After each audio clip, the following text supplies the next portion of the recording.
All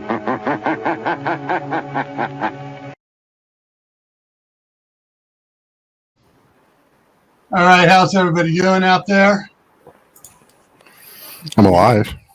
Yeah, it's StreamYard's acting up a little weird. It's supposed to go to the other screen, but it didn't. So let me try doing this again. Try redoing it. There it goes. My mind is like my web browser. 19 tabs are open, 3 are frozen, and I have no idea where that music's coming from.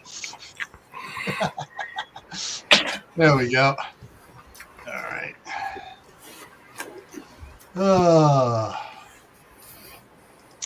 So evidently it's been a real weird day, not just for me, but for other people too. It's going off weird today. Yeah. We have 10 watching and we have 10 likes. Whoa! Hi, Bob. And let me go up here and let's see who all's here. Nobody. It's all figment of your imagination. Yeah. Ginger Ninja. I bet she ain't never been called that before. Ginger Ninja is first one in, and then Al was saying hi to her, and then my better twin over there, Camppatton Family Compound. Emma came in. Bob came in.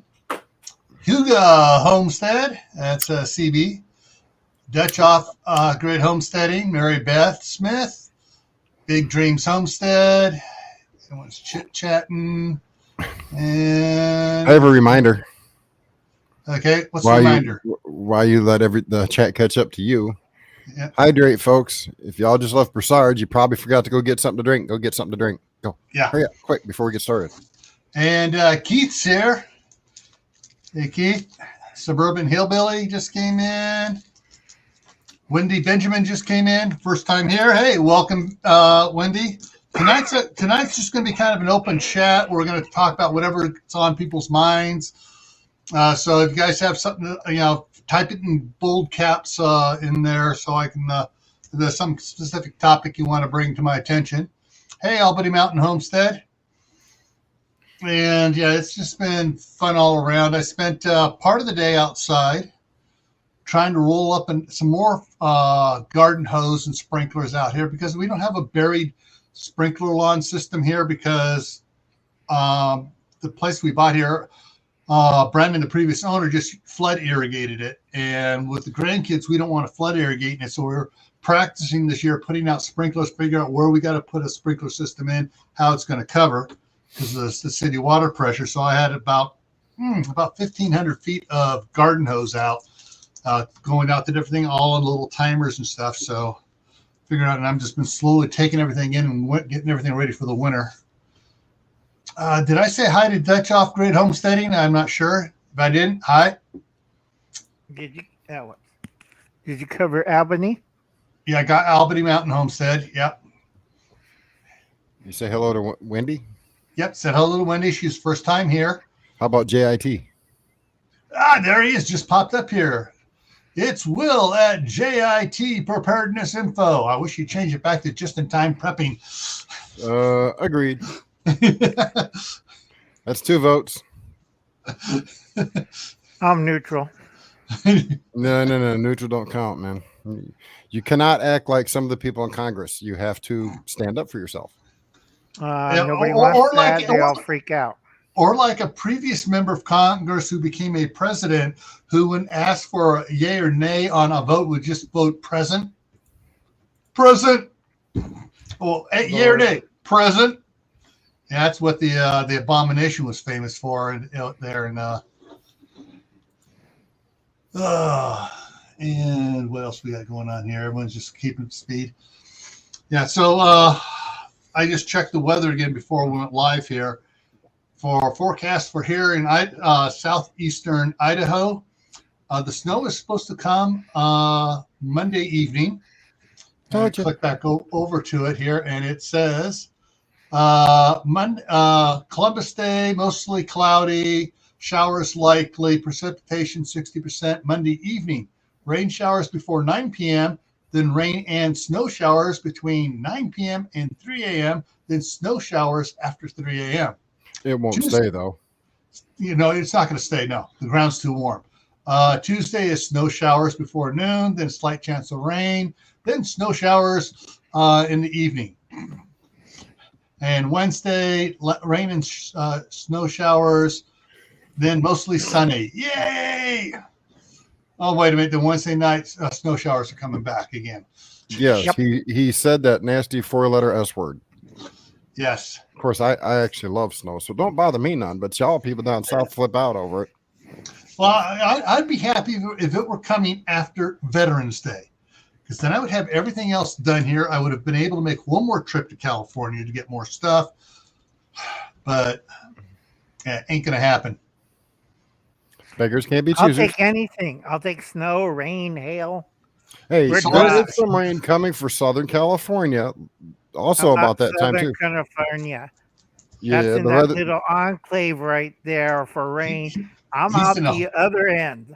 He's in the It's hole where in the he's- wall. Yeah, Well, where the cows are at. the map I looked at was showing about 3/4 of the southern part of California getting rain. Now, it might not amount to a whole hill of beans, but it's supposed to get some. Yeah. Because it's coming up What out of the rain? Gulf of Mexico. Or not the Gulf of I'm Mexico, looking but the Baja Peninsula. I see smoke. Okay, Because Emma we have says the four next fi- 10 we have days, the four lowest fires it gets around here. is 40 degrees. Why? Okay, here's a question from Albany. Serious question. Why live when the growing season is so short? I mean, why am I going live? Because our growing season's done here. I'm pulling all the plants, getting everything in the compost pile. I was out there on the tractor yesterday. My big compost pile I've been building all year. I was turning it over, getting ready for the wetness to come down on it. My 55-gallon barrel that was 3/4 full of manure tea, I took it over and I dumped it on the compost pile. So I don't want that barrel freezing and splitting. And I figure I put those nutrients right back into the compost and let it, activate and do stuff. Right. You don't want manure ice. Yeah. Oh, why live? Why live where the growing season? Sorry, my brain's fried. Why live where the growing season's so short? Why live up here in Idaho? Well, let's see. Compared to California, open carry no permit, concealed carry no permit, shooting anywhere you want practically no permit. Don't have Gavin nuisance here. Don't have the great nuisance here. And it's I still live in I know. California.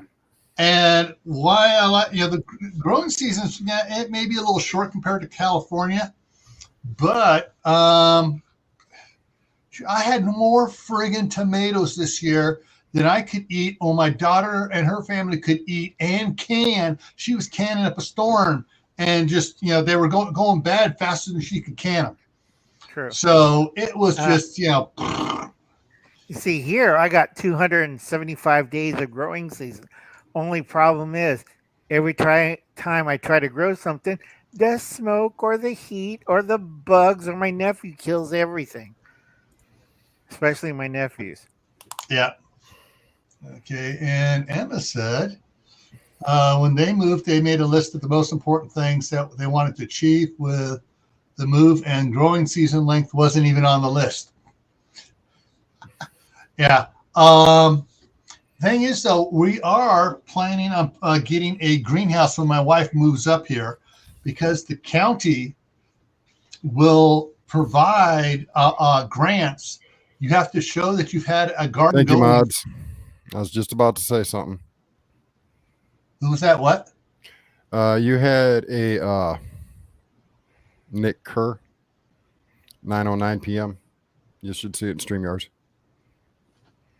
9:09 p.m. Nick Kerr. Oh, hey, Nick. No. No. Hi. No, He needs hi. to be kicked, banned, booted, not come back. Right. Oh, okay. So you need to block him from your channel. Okay, Right. so maybe that's just me. What did he say before that? I feel like get too much hate. Oh yeah, he's out of here. He's out of here. Let me go here, and that is I'm going to report him on that one. And Yeah, we don't have that kind of language and talk around here. yeah, No. yeah. When it comes to child predators, I have a 20 millimeter that I will use on child predators. There is no leniency for that. None. Yeah. I also have neighbors that have a nice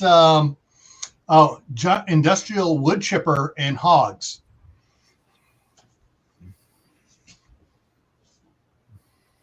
All right. Okay, so we got that there. All right. What was I before we got interrupted by the child predator? Thanks, Carol, for getting them. Right. You were talking about manure tea, and you're pulling. Oh yeah. So I built the compost pile, just getting it all ready for the winter. My daughter's been, she was canning everything she can. And we were even giving it to neighbors and stuff, food and stuff. And, telling people, hey, you want some tomatoes? Come by, stop by. I only had 4 beefsteaks, one, forget the name of the tomato now, one Roma tomato, and 4 cherry tomatoes. And there's tons of tomatoes everywhere. Yeah, my big problem is smoke screwed up the tomato. My beefsteak's that's what size of my beefsteak tomato? Size of a small marble.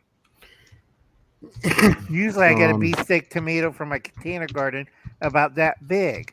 You need water. No, I need clean air. I have so much smoke that it's choking the pores of the plants. Yeah. I was just going to tell you to send Nuisance an email, tell them to quit dumping the reservoirs into the ocean. I tell them to come down and visit you for a week. You've gone up 50 cents in just 2 days. And we're a darker red than San Diego. They're like a pink. Okay, wait, when I go back. Oh, gas prices. Gas prices are going up. Yeah. Okay, I was just kind of trying to keep up with everybody. Jay, very funny. No, it does not make the tomatoes smoke flavored. No, it stunts their growth. Yeah. But, all right, I used the exact same. I didn't even plant all my seeds last year for my beefsteak. So I used the exact same seeds. The plants last year got at the most 24 inches tall at the most. These things outgrew the 2.5 foot cages by half and then fell over and were growing. I mean, it was like, holy crud, what in the heck did I do? It's all that fresh poo. It was all that fresh poo. Right. You need to counteract that with a lot of leaf matter this year. Well, no, I did. I had a lot of stuff in there, wood chips in there and everything else. And it was just the right mixture. The only thing I didn't have in there was calcium, because I started got some at the first I got blossom rot. Blossom rot on the bottom of some of the tomatoes. Then they went nuts, and it was growing so fast it didn't have a chance to get it. And then once it got huge and started slowing down, then it started getting it again. Right. Awesome, like I said, folks, if you have blossom rot, always treat your soil with bone meal, eggshell. I forgot the third one, limestone. All right, if you have opposite. How's that going on that power wall? How far along on it are you?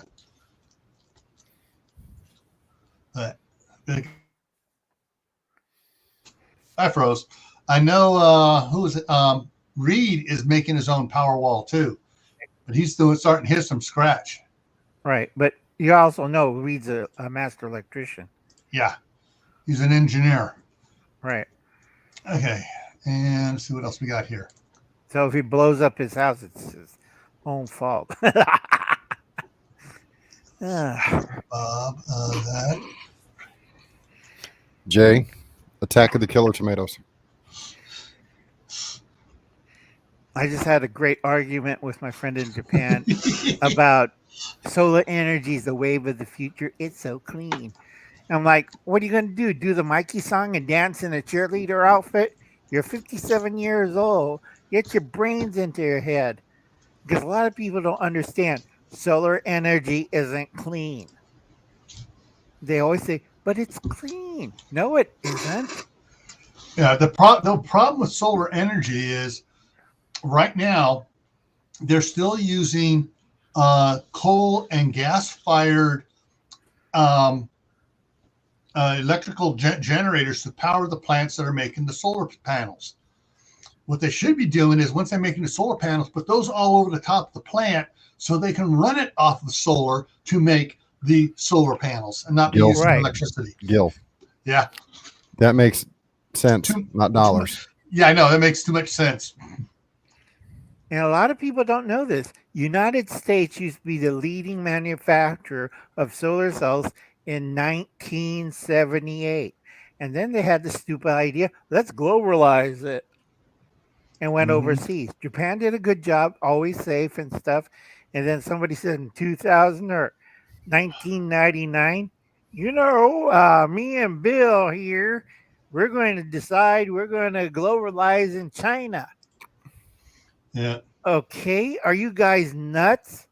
China has the worst safety records in manufacturing, worst records in human worker production. They have a board. How many people killed today?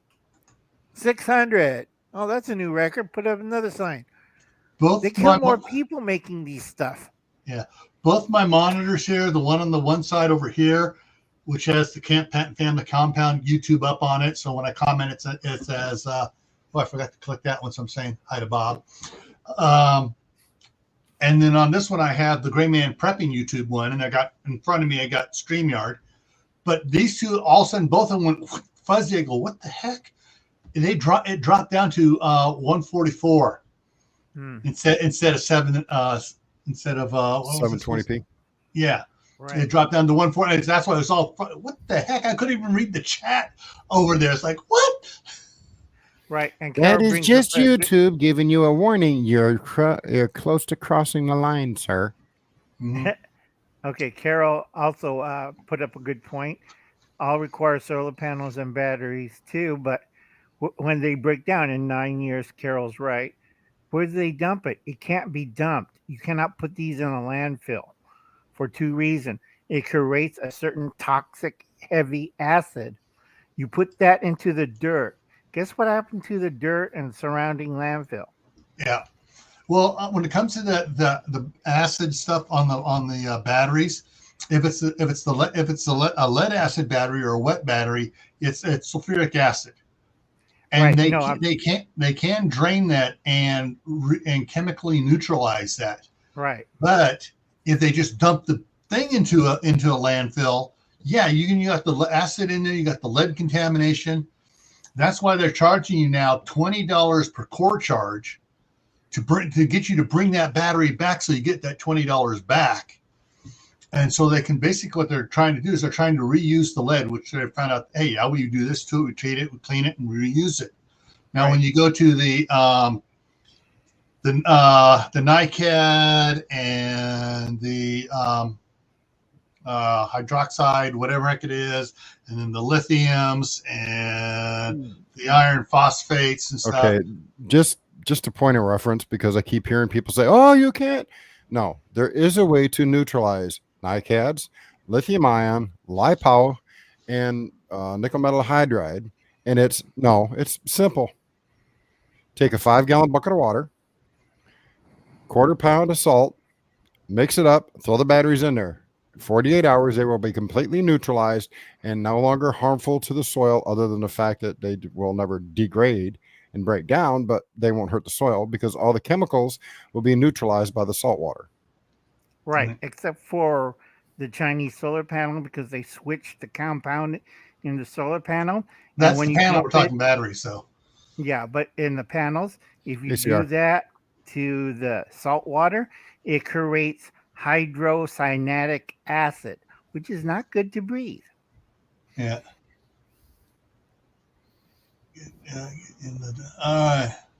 Oh, if anybody forgets what's that used for, we use that in gas chambers.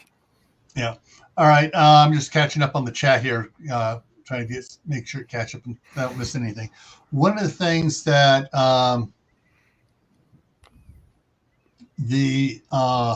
that is a scam is electric automobiles.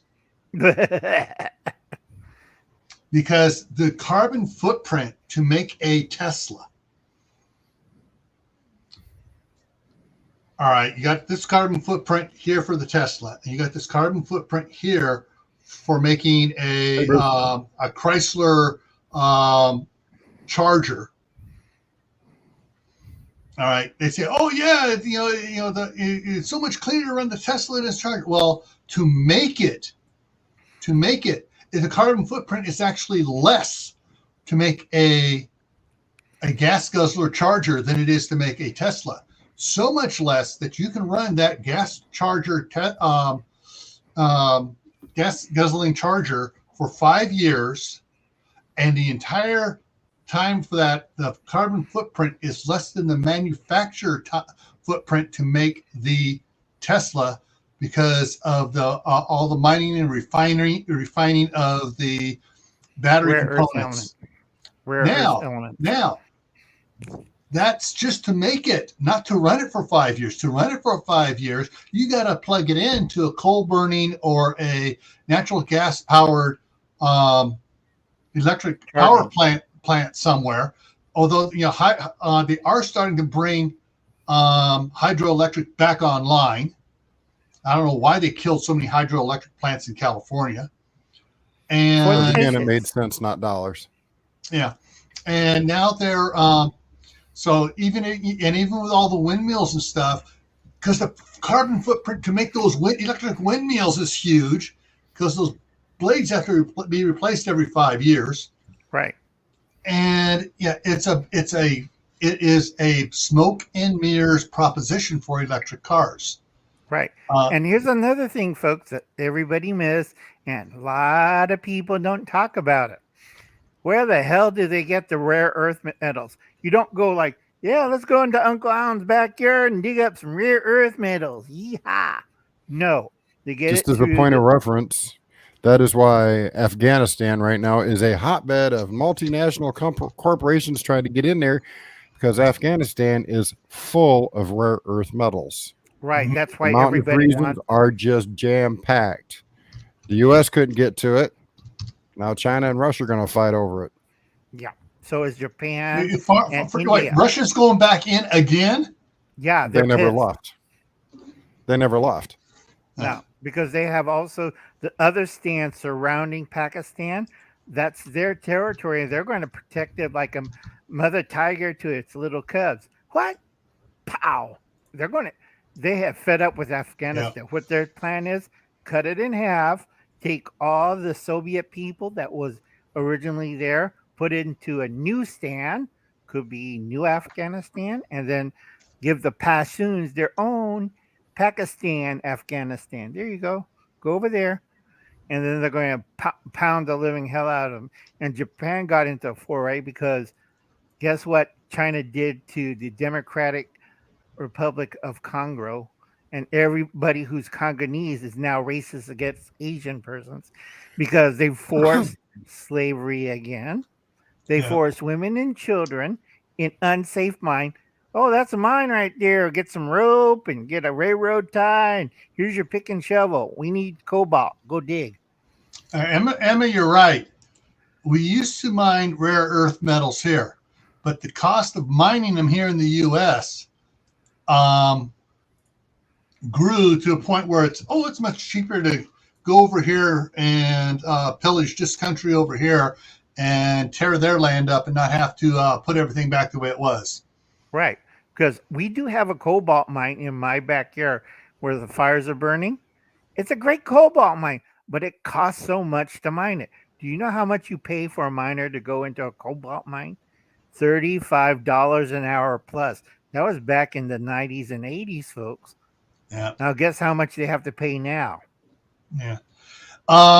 Dutch off grid, you want to know a little secret? Back in the 70s, in the Gulf of Mexico and the Gulf of California, they were exploratory ships that were out there trying to find fresh water wells. All right, they were going after fresh water. It was something like 99.2% of all the wells they dug out there for 15 years, they hit oil on, plugged them up, capped them off, and moved on. So there is a huge untapped oil reservoir out there in the Gulf of Mexico and the Gulf of California. Yeah. It's not Because really Gulf of California. It's on the coast. Gulf of Baja down there, Yeah. the little Gulf thing in there. So yeah, there is a lot of oil that's not even being, oil, what do you want to call it? Not reserves, but the oil fields that aren't even being tapped right now. No. It's on the lower part of the Baja at the entrance, and it's up towards Los Angeles where they have the massive oil leak.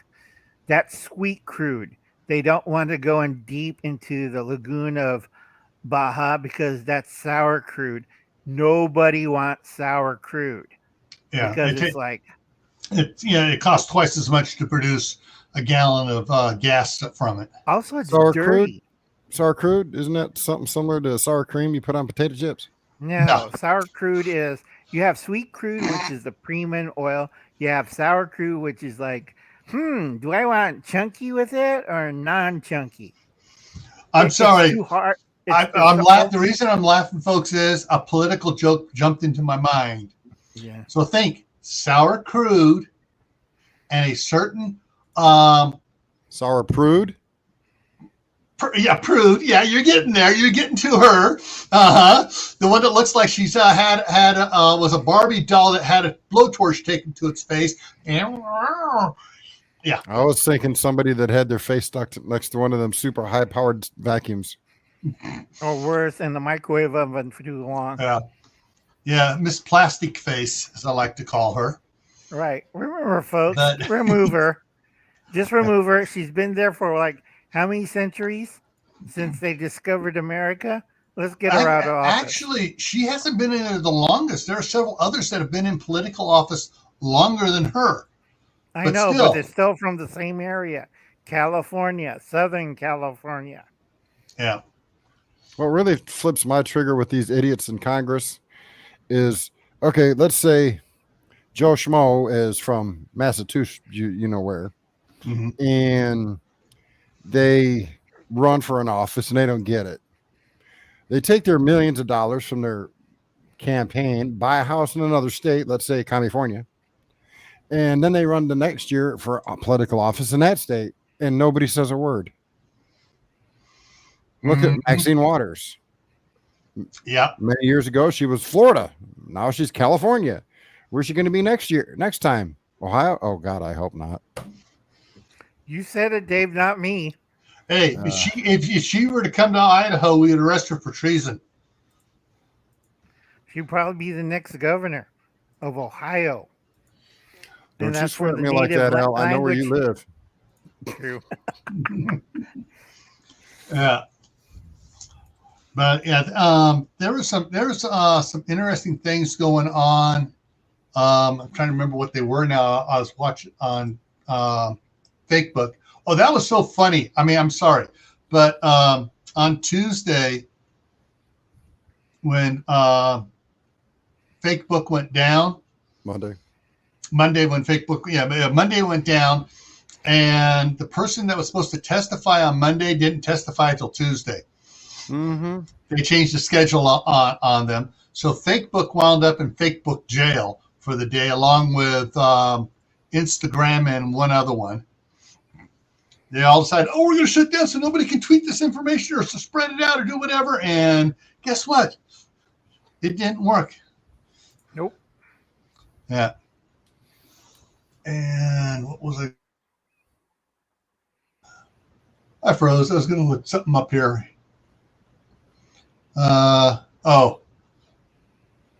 Amazing. Finally, Facebook has stopped it. I'm going to put this up here.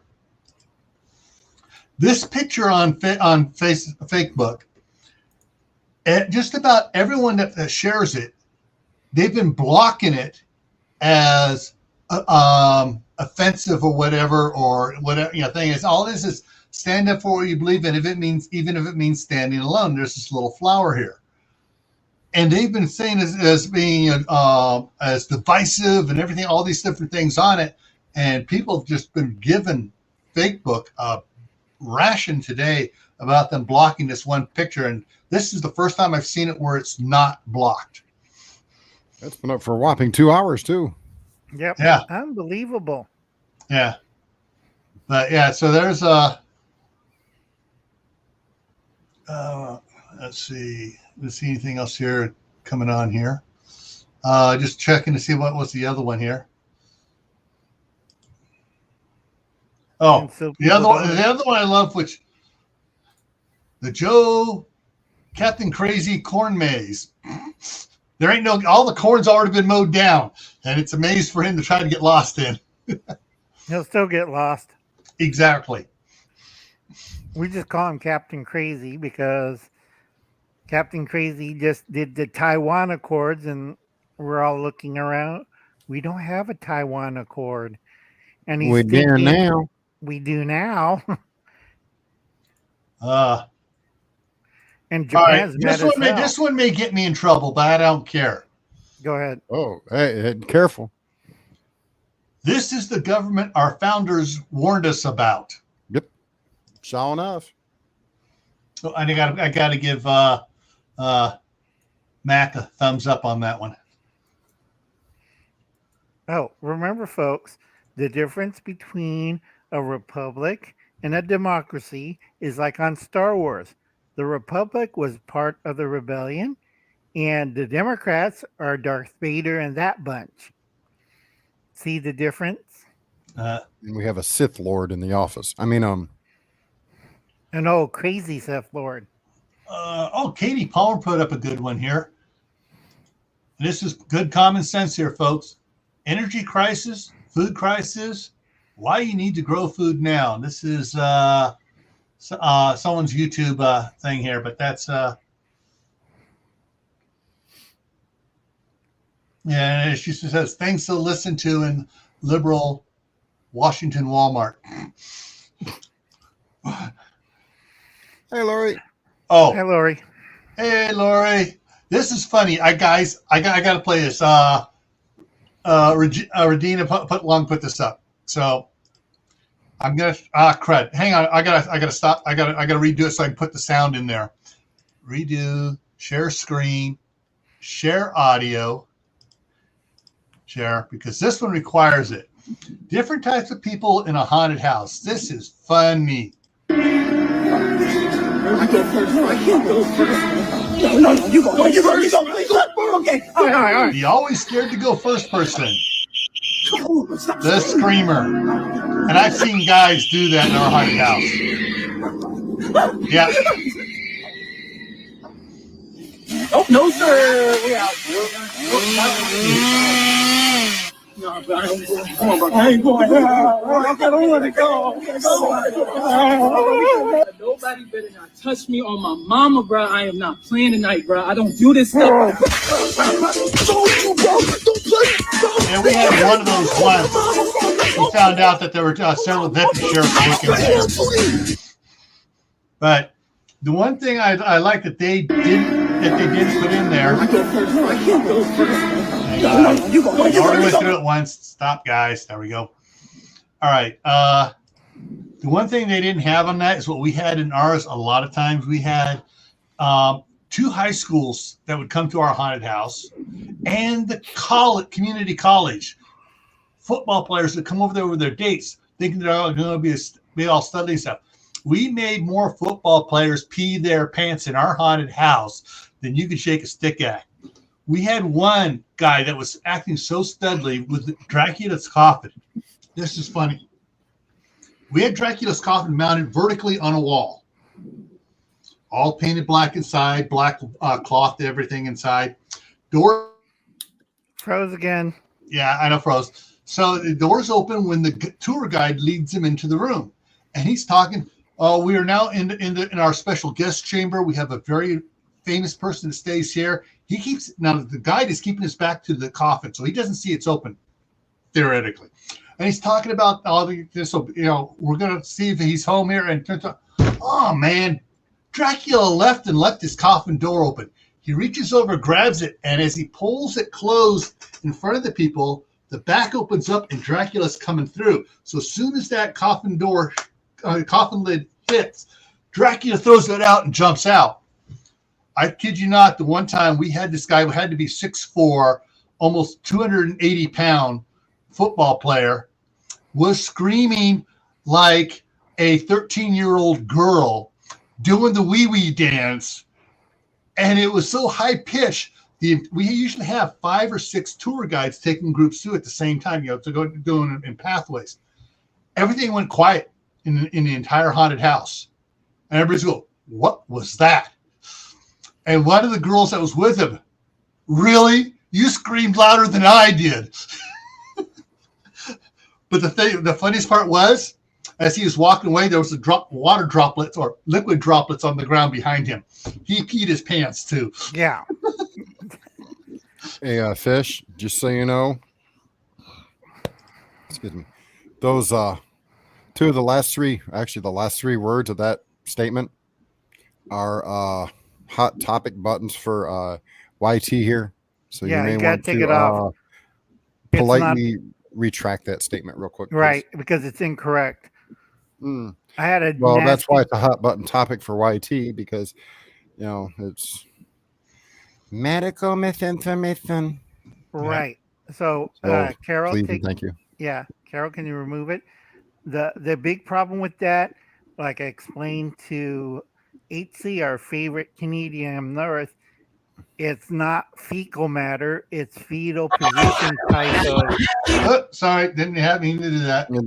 Hey, It's not. Al. I know what you're talking about. It's not that. I know, but you're borderline.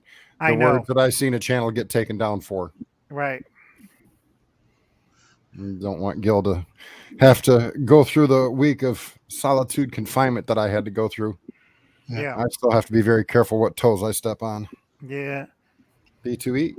Right. Gil and I discussed this earlier, but I'm right and everybody's wrong. And a lot of you bacon lovers are going to be surprised what's in the major ingredient. Yep. Okay. It's not cockroaches. P2E is here, prepping to endure. Yep. All right. Okay. I'm just checking anything else on here. See that I can't find the good ones that were showing up here on Facebook earlier today. Oh, guys, you're gonna love this one. All right, this is New York Comic-Con. Okay. They're all packed in with their face masks on. Like sardines in a can. Yep, that's exactly what it says. A friend of mine's back there, and he's the one shooting this film, Stanley, and he goes, still packed in like sardines at New York Comic-Con. Mm-hmm. Oh, don't worry. That'll be a super spreader event next month. Oh, yeah. Unless for the guys who have the spacesuits on, like Adam, he built a real spacesuit, and he says, I'm not getting anything. This has N95 filters and air blowers and carbon filters in it. So he's walking around. I'm cool. I'm comfortable. Got my water tube. Got my own air supply and oxygen, all filtered. Not like everybody's else going, like Uncle Al, all over the place. Oh, okay. Just something here I just spotted. Just to remind everybody, if you were thinking about putting in a wood-burning stove before winter arrives, yeah, we're only 2 weeks away, or a few days for you. We're only 3 weeks into fall. So if you're looking at putting in a wood-burning stove, the sooner the better. If you can find one that's available in your area. Right. And the company is willing, can get out there and put it in for you if you can't do it yourself. I don't have to worry about a wood burner. Fish. They banned it all because of the smoke. Yeah. What stove? And the other thing too is once you have the wood burning stove, you need to get firewood. Right. I got plenty of firewood. I got it at the ranch. I got it at the dairy. I got my neighbor's house. I can't burn. We have so much smoke in the air. It's like, air quality is like 200. Shall I add some more wood to the fire? No. I got left outside still that I've got covered. I covered up with a tarp last night before the rain hit. I got probably about 2/3 of a cord still outside, so that means I've got 5 1/3 cords of wood in the shop. No, that's not bad. So, yeah. I got about Time 10 to go find a couple of cords. them teenagers down the road and give them $20 each to finish stacking it for you. No, I got the camera set up, and that's why I haven't been doing anything here lately. Every time I go in there, I turn the camera on as I'm stacking wood. I'm now at the base. I'm now to 5 rows deep, 10 feet wide, 10 feet tall, and the first row is all the way to the ceiling, and the next one's almost up. And so, Treasures Kentucky, hey, how's it going? And so, yeah, I've been working on, every time I go out there, I'm filming it. And what I'm going to do is I'm just going to put it all together and high speed it. So you see me out there as a stack of wood just goes up. But I got one of the bays inside where I usually park my truck. I just took the tractor and just pushed all the firewood in there and piled it up in there so I could keep it dry.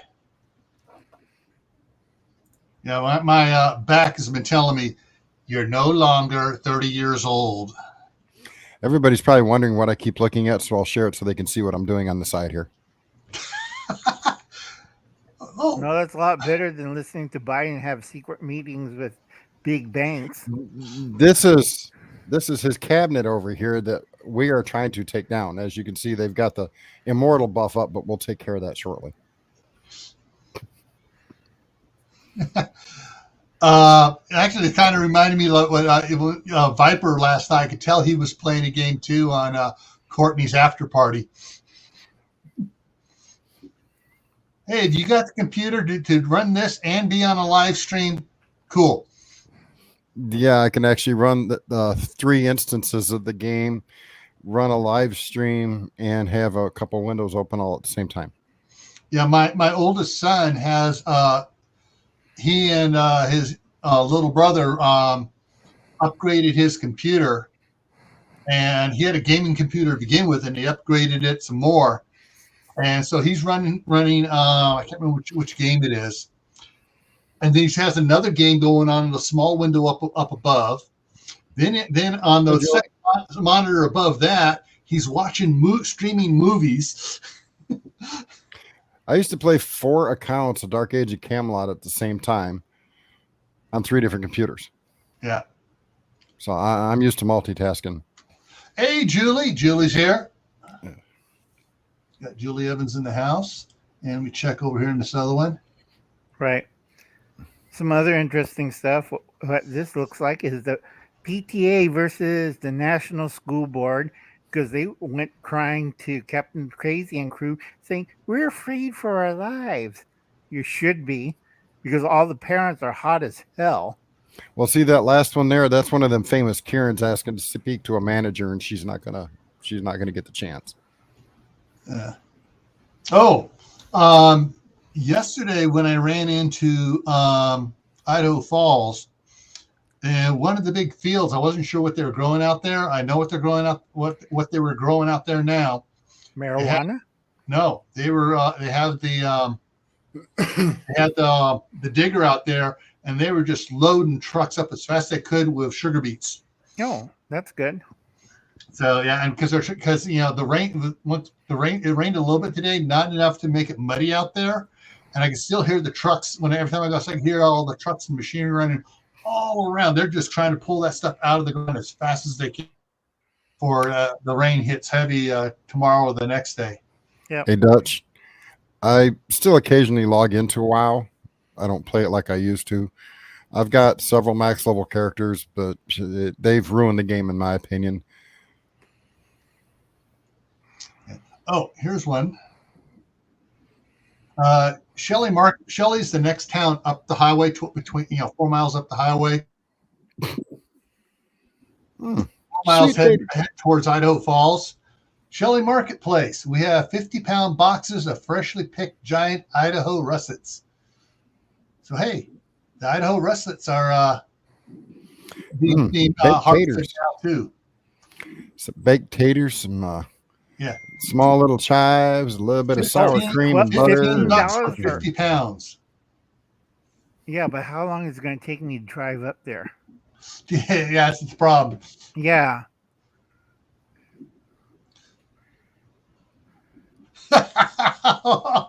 Yeah, that one's true.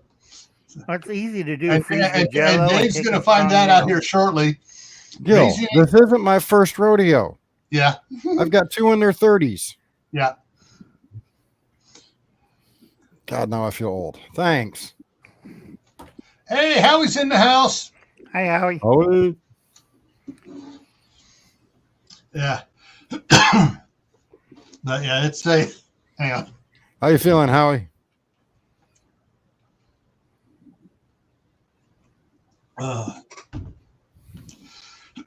Time for another coffee shop. Yep. I was out yesterday. I was out on the tractor. Besides turning over the big pile of compost, I mean, this pile is so big. It's like 30-foot long, 12-foot wide, and a Then mound. quit eating so much. And no, it's not that. It's not stuff I'm eating. I've hardly put anything out there from the food in the house. This is all stuff I've gathered up from the pig pen, from the cows that were here before, and other vegetation and stuff adding to it. And of course, Just don't overheat it. every time I mow the lawn, I put 8 big, huge bags of grass on it. Right. But Just don't overheat it, Jill. it's not overheating. It's just barely, keeping Because a as good a kid, I had a Yeah. 30-foot compost pile that blew up like a volcano. well, Hey, Jay. It- Jay, I'm already nuts, obviously, because I put myself out on YouTube on a weekly basis. So I'm already nuts. So this one has no chance of driving me there. I'm already there. I bought the tickets. I got the T-shirt. I own a presidential suite in the boat here, so I'm good. but yesterday I was also over across the street.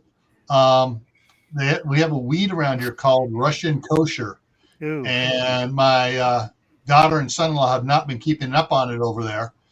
And so I was over there with the tractor, with the landscape rake on the back, and knocking this bunch of down. The pollen is coming off of it because it's pollinating in the wintertime. I mean, for the wintertime here, and trying to get all the seed down before all the seeds go nuts. And so my allergies have been killing me all last night Right. today. You don't have a weed burner, right? It's too they let it grow too tall, too close to structures, so we can't burn it. Crap. Otherwise, Because I have a weed burner at my.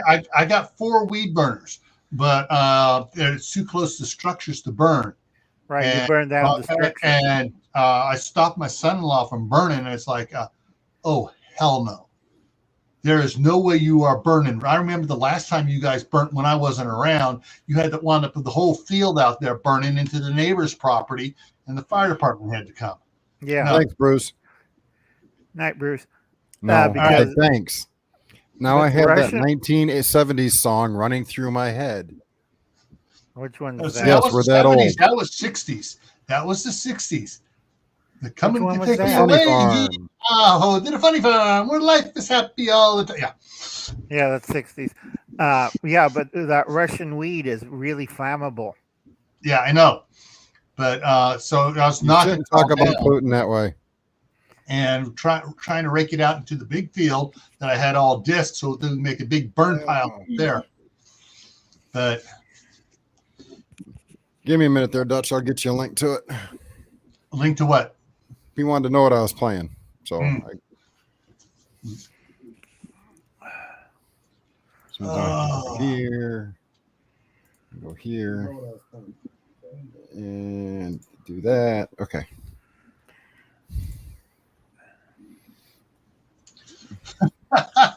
Brett Bassard just put up a good one today. All right. Not only read, you got to read the whole thing, or I'll read. It's print's kind of small, so I'll read it. When your friend who can't garden or hunt suggests that everyone just live off. Froze. Sorry about that. Yeah. So when your friend who can't hunt or garden suggests that everyone just live off the land, Your reply is, "You'll be the first one to die, but I like your enthusiasm." Oh, I'm not trying to share. What the hell? Here.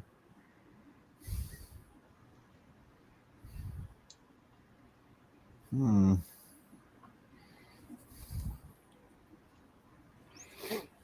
right. Where's the?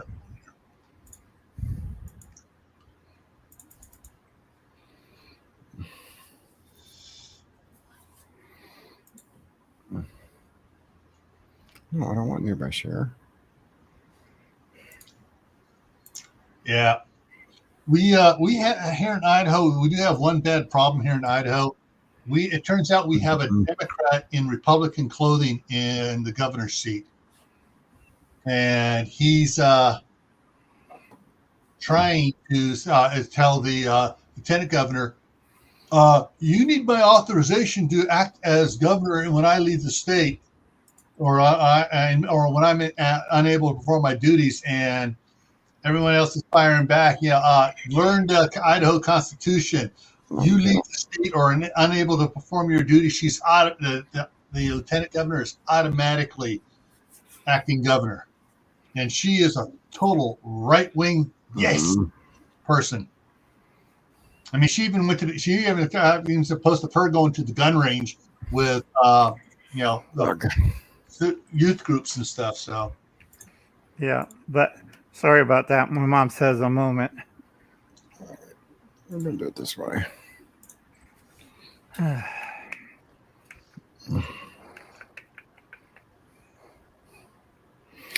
No fish, and like I said the other night, I'm not. The whole AC thing is irrelevant. It's getting too cold to even worry about it. We'll start back up next summer. Now, if anybody wants to help, this is my birthday month. I'm trying to get a new camera because my cameras are all old and they are falling apart. So if anybody wants to help, we'll work on getting a camera. Right, folks. If you have a used camera that Dave could get, No, use camera. I have one specific that I want to get. Help Dave get that new camera. Go over and help him out.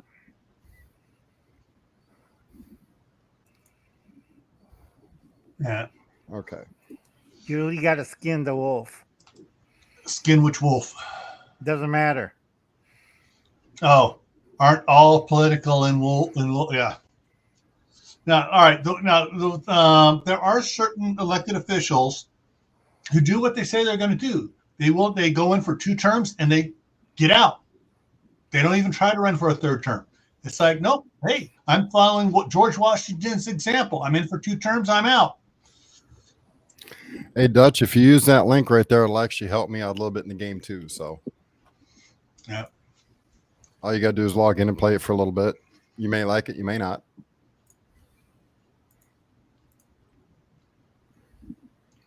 Yeah. Okay. I can't answer Dutch's question because we don't have 4 days to answer that. Do you know how? Do you know about infrared heating with high hertz? It can be done, but it's dangerous.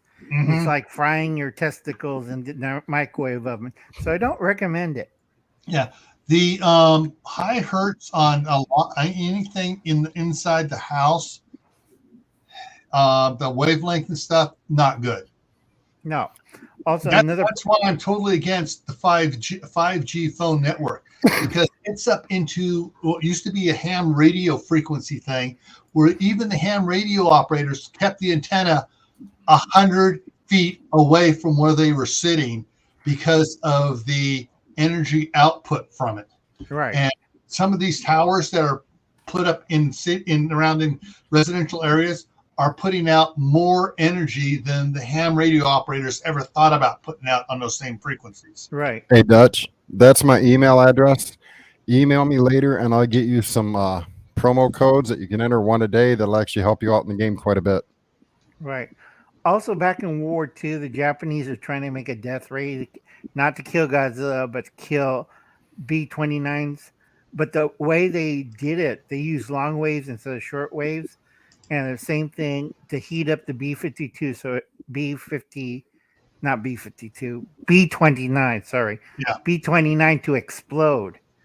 Unfortunately, it took too much energy to create the long wave microwave energy. It works great at 20 feet while you're zapping Allied prisoners and monkeys and macaques. Oh, just be honest. They didn't want to deal with Gamera no more, so that's what they were doing. Yeah. Nah. Or Mothra. Mothra was pretty mean, you know. Yeah, I Yeah. know. Yeah. Yes, Um, I'm telling my age by remembering some old shows. well, what Yeah, but about they're great. Godzuki? That's You remember more fun. Godzuki, Dave? Right, that's where more Hey, comic. I was a related. monster aficionado when I was a child. Any Chinese, Japanese, Korean monster movies, and there was a ton of them. I Right. watched them. Mhm. Oh, let's see. What about Courtney's anime? here. No, I'm not into anime. Hey, Courtney. Actually, that's I'm stupid. Hang on.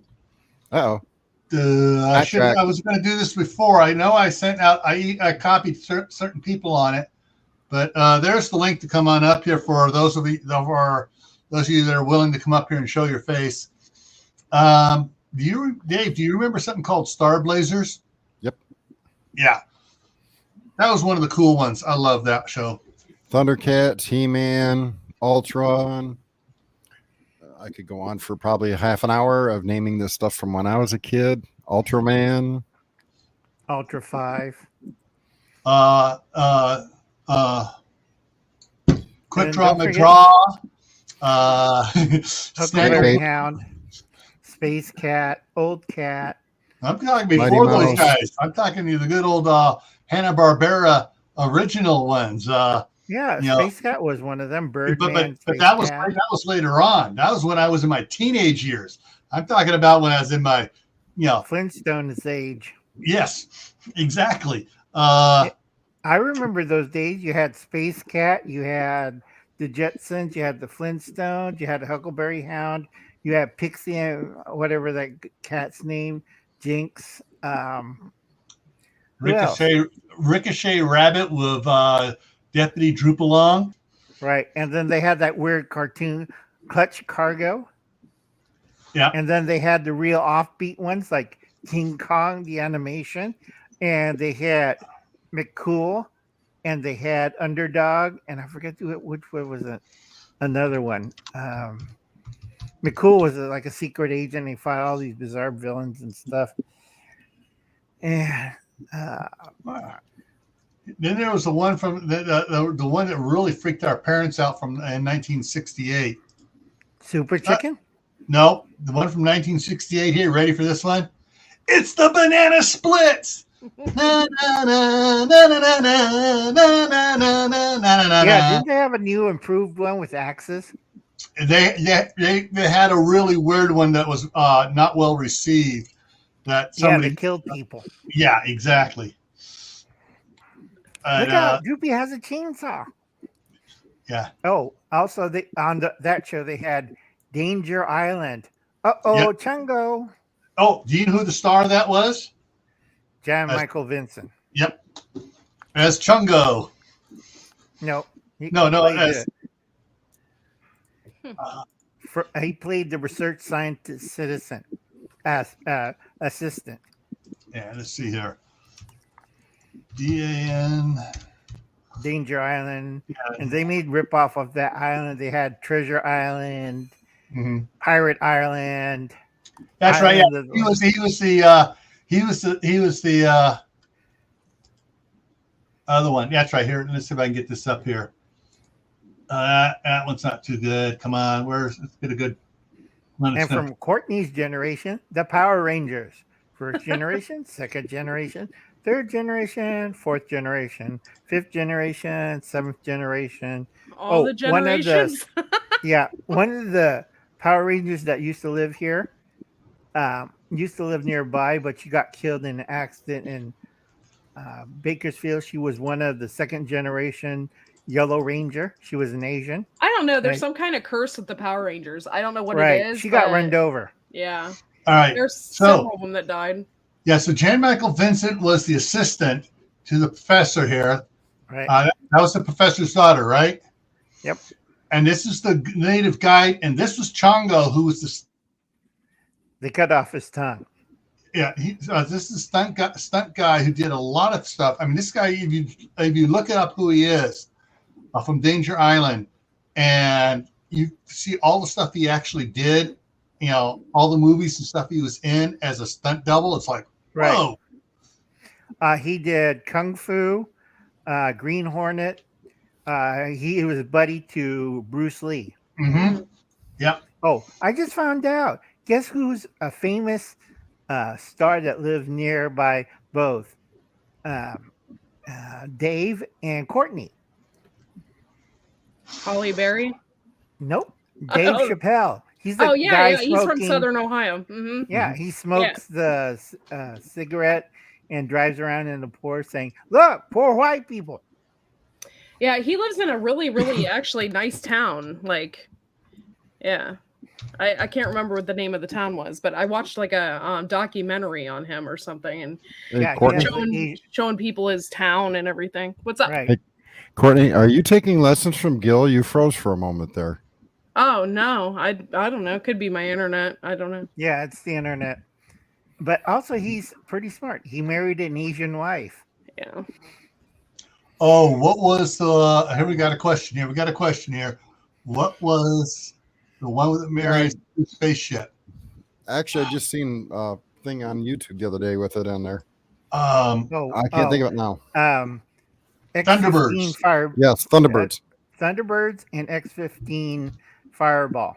Yeah. Because I had both lunch boxes. Thunderbirds, go! I think I got that movie someplace. Hey, Thunderbirds was, let's see here. British. Yeah, come on. Thunderbirds. Dave Chappelle. He's from Yellow Springs, Ohio. In case anybody wanted to know. Yeah, Thunderbirds was the British one here. And see if I can bring it up here. Get the images of it here. Be right back. It's time for me to rehydrate. That's the Thunderbirds. And the other one was Fireball what? X-15. That was before Thunderbirds. Yeah. But same guys. Oh, XL5. Oh, it is L. But you kind of notice that kind of looks like Elon Musk's rocket.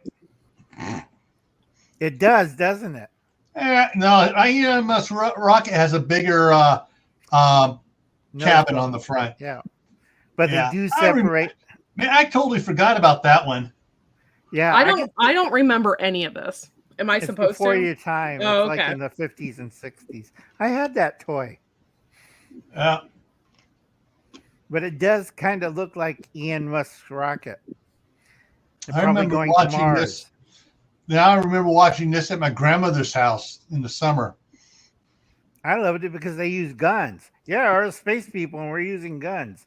And we're riding around scooters. And the marionette thing was so funny.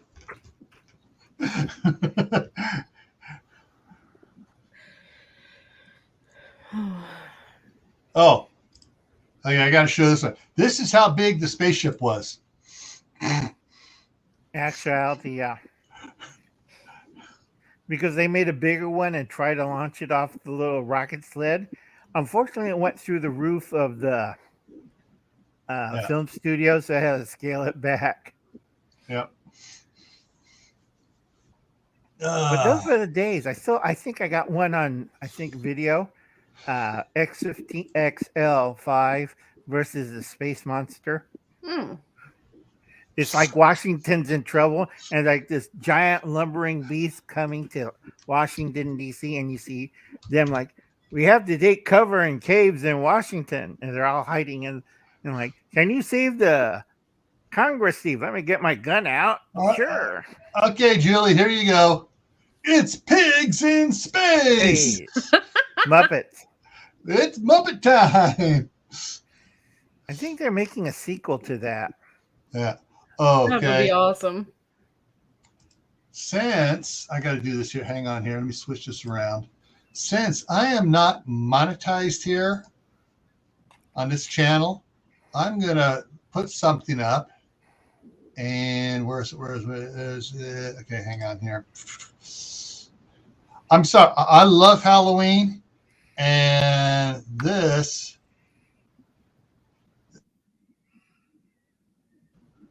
Froze again. Okay, let's see if I can No get hidden this working fees. right. Square Terminal is a better way Come to take on, payment. get Commercial. Hey, commercial Tammy. ended. Hey, Rebel. Another commercial here. You're waiting to skip it, and okay, here we go. Get this up.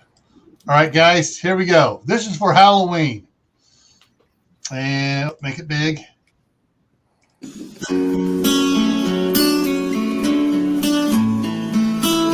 Oh my lord. This is the Merkins. Yeah, yeah. I set you on fire with gas and a lighter. You'll scream when I say I'll kill you that way. My knife in the dark will reach to your heart. I'm Ghostface and I'll kill you that way. When you die, nothing but a dream stay. When you die, This is horrible. Yeah, it is. it's nothing but a singing. I'll kill you that way. I am Michael Myers, my one piece of tire. When I drove, it's too late. When I kill you that way. When you die, ain't nothing but a dream. When you die, ain't nothing but This is one of my favorite Halloween songs. it's nothing but a singing. And they don't have I'll Chucky. kill you that way. Now that I'm wearing your body parts, miss the way that you used to bleed. Yeah. Wait, you damn hillbilly. Enough of that backwoods bullshit. Jason, Michael, bring it back, bitch. No matter the distance, I want you to know that I can guarantee. I say you on fire with gas and a lighter. I say.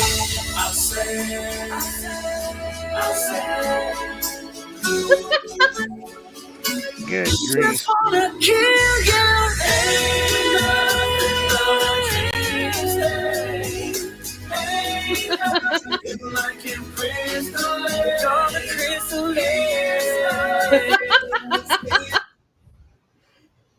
I will kill you back. I will kill you back. Ain't nothing but a dream. When you die, ain't nothing like in crystal lake. Tell me why it's nothing but a secret. I'll kill you that way. You that way. Great boys bands and then whatchamacallit, killer and slasher things. Okay, so that is a group called the Merkins. They got something like, let me just bring the other one over here. They got all these different ones. They call the group the Slash Street Boys instead of the Backstreet Boys. And they got Slashing Bodies, Leatherface doing Friends with No Faces, George Michael Myers, Careless Sister. The new creeps on the block. I almost said Aquarius. Yeah, I mean, these guys. It's just these things are just Ghostface singing, I just called to say I'll kill you. Oh wow.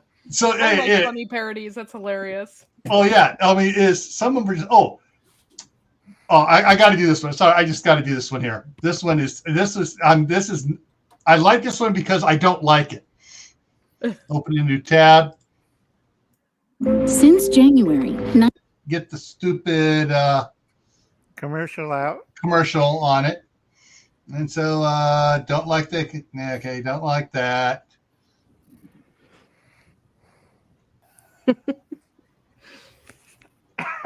Okay, here we go.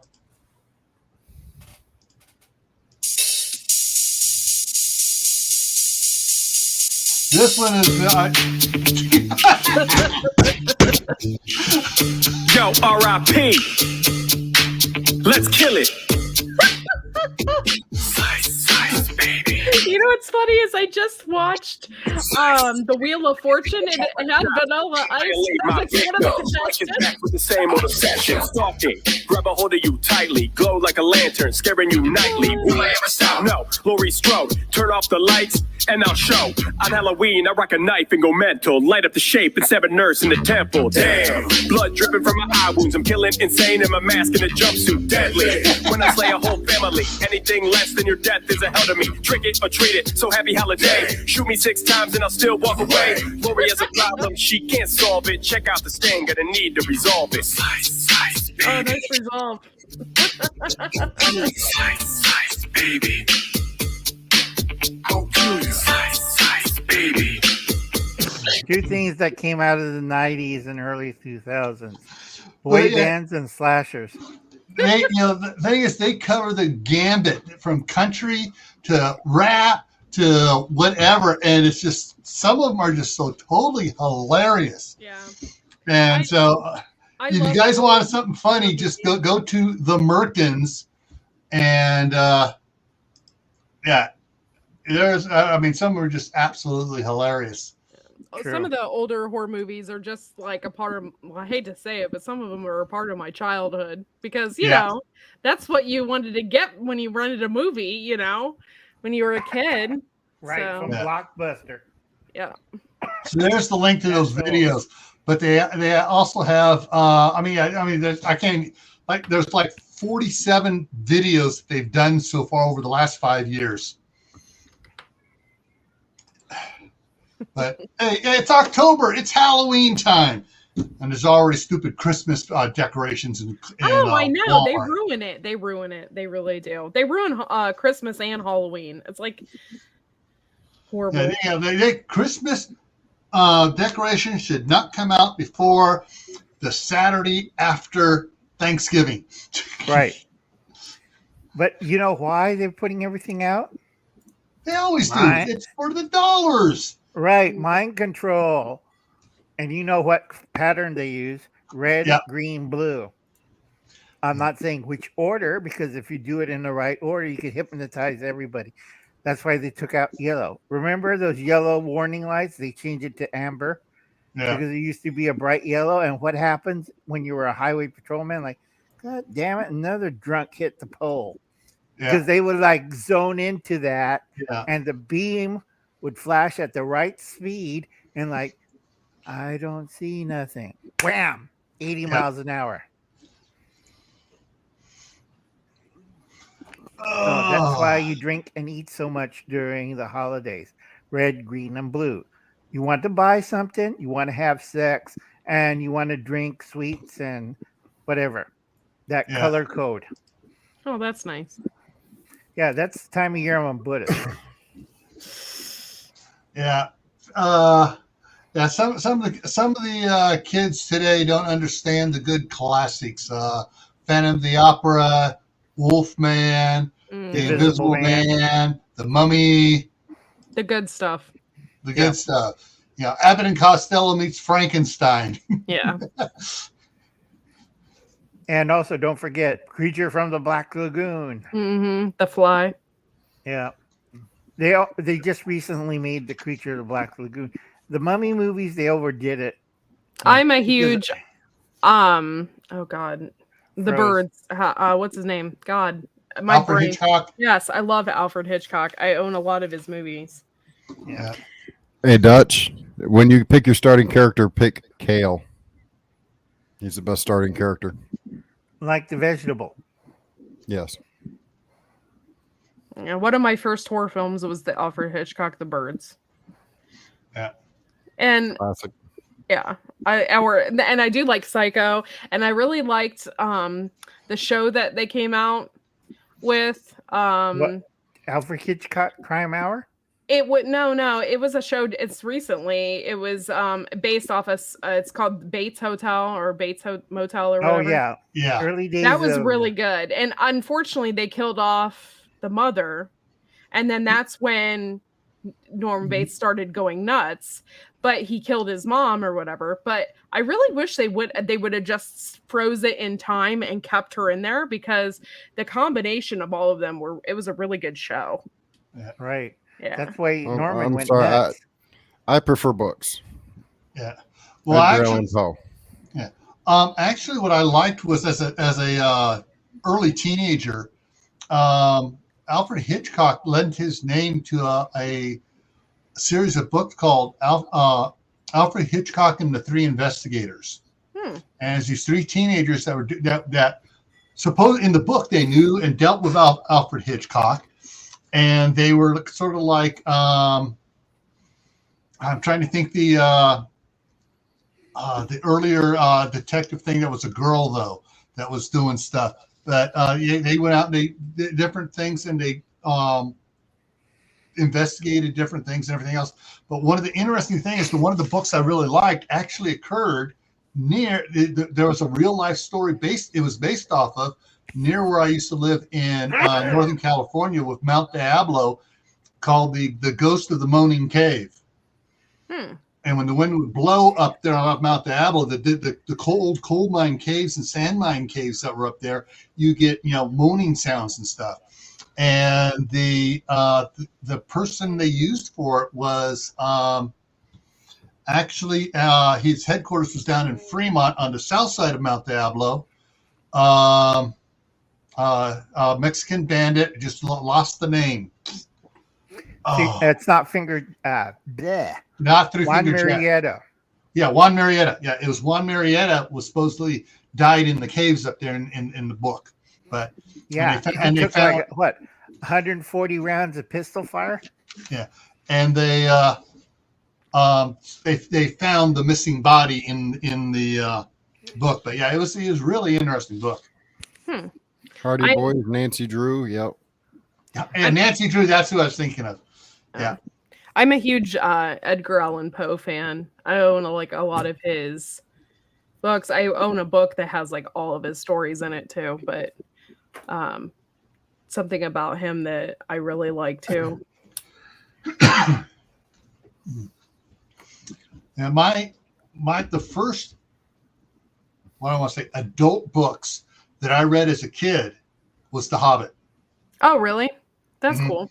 And followed by the trilogy, Lord of the Ring, the Fellowship of the Ring, the Fellowship of the Ring, the Two Towers, and Return of the King.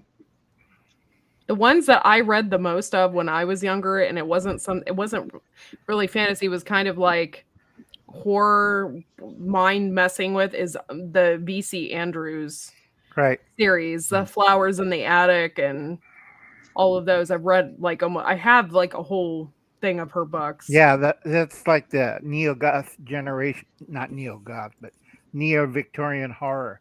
My favorites were from the 20s, 40s. I like Sherlock Holmes. I like the classic Sword and Sorcery. I like the classic old, like Conan the Barbarian. Oh, yeah. Red yeah. Sonja. And then I put Mouse and Grey Fenrir, because a mouse was this huge Viking guy, kills everybody with a broadsword, and Grey Fenrir is like this little small guy with little fencing saber in her. I'll be right back, guys. Okay. Also, I like H.G. Wells too. Some of his weirder stuff nobody ever reads. I do read it, folks. It's like the time period where everybody was experimenting, fiction, horror, cowboy stuff. Yeah. I forget. Edgar Wright, or guy who wrote Tarzan. Edgar Oh, Wright. God. Yeah, I think that's. Can't remember. Yeah, but he also wrote Mars, and he always wrote. It started off as a western, but he got trapped in the cave.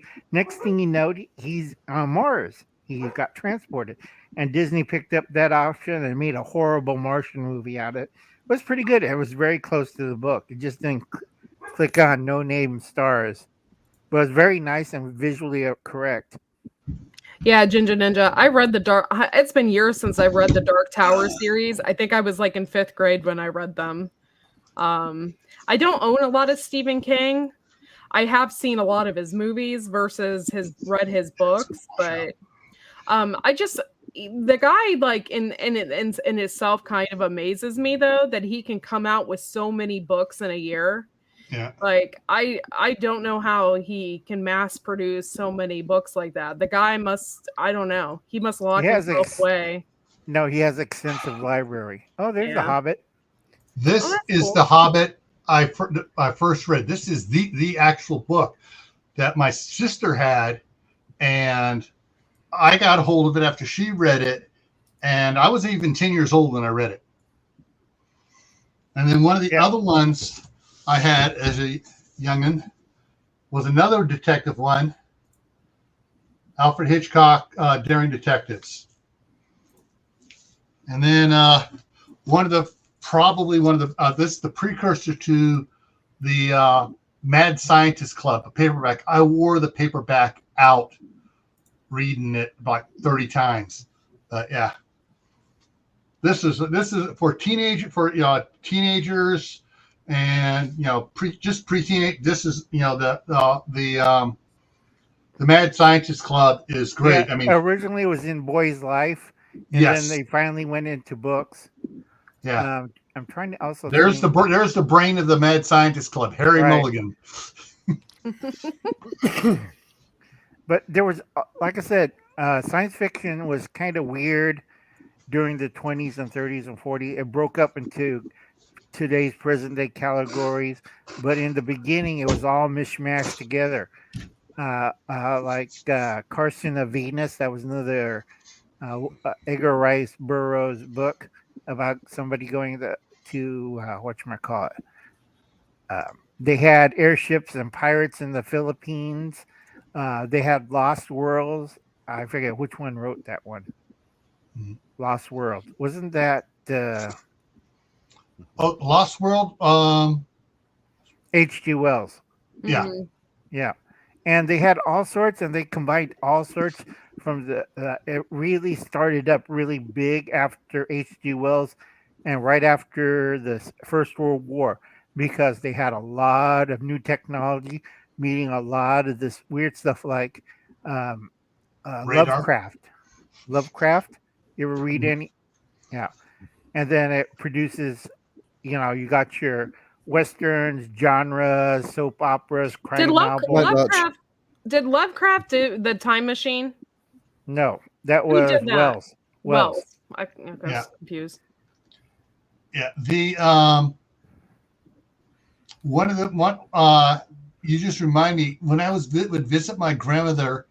So during the summertime. So this was when I was in junior high. She had a bookcase full of paperbacks that were I just lost it here. Perry Mason, but then she had a bunch of the Edgar Rice Burroughs Tarzans in there.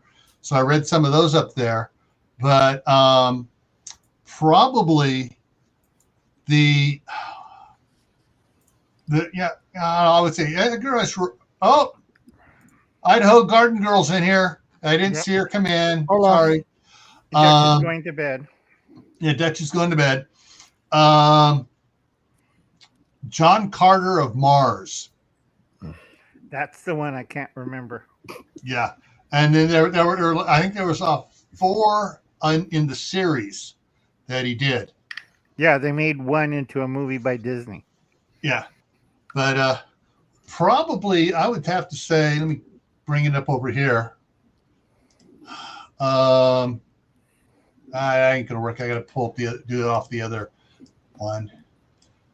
One of my favorite ones is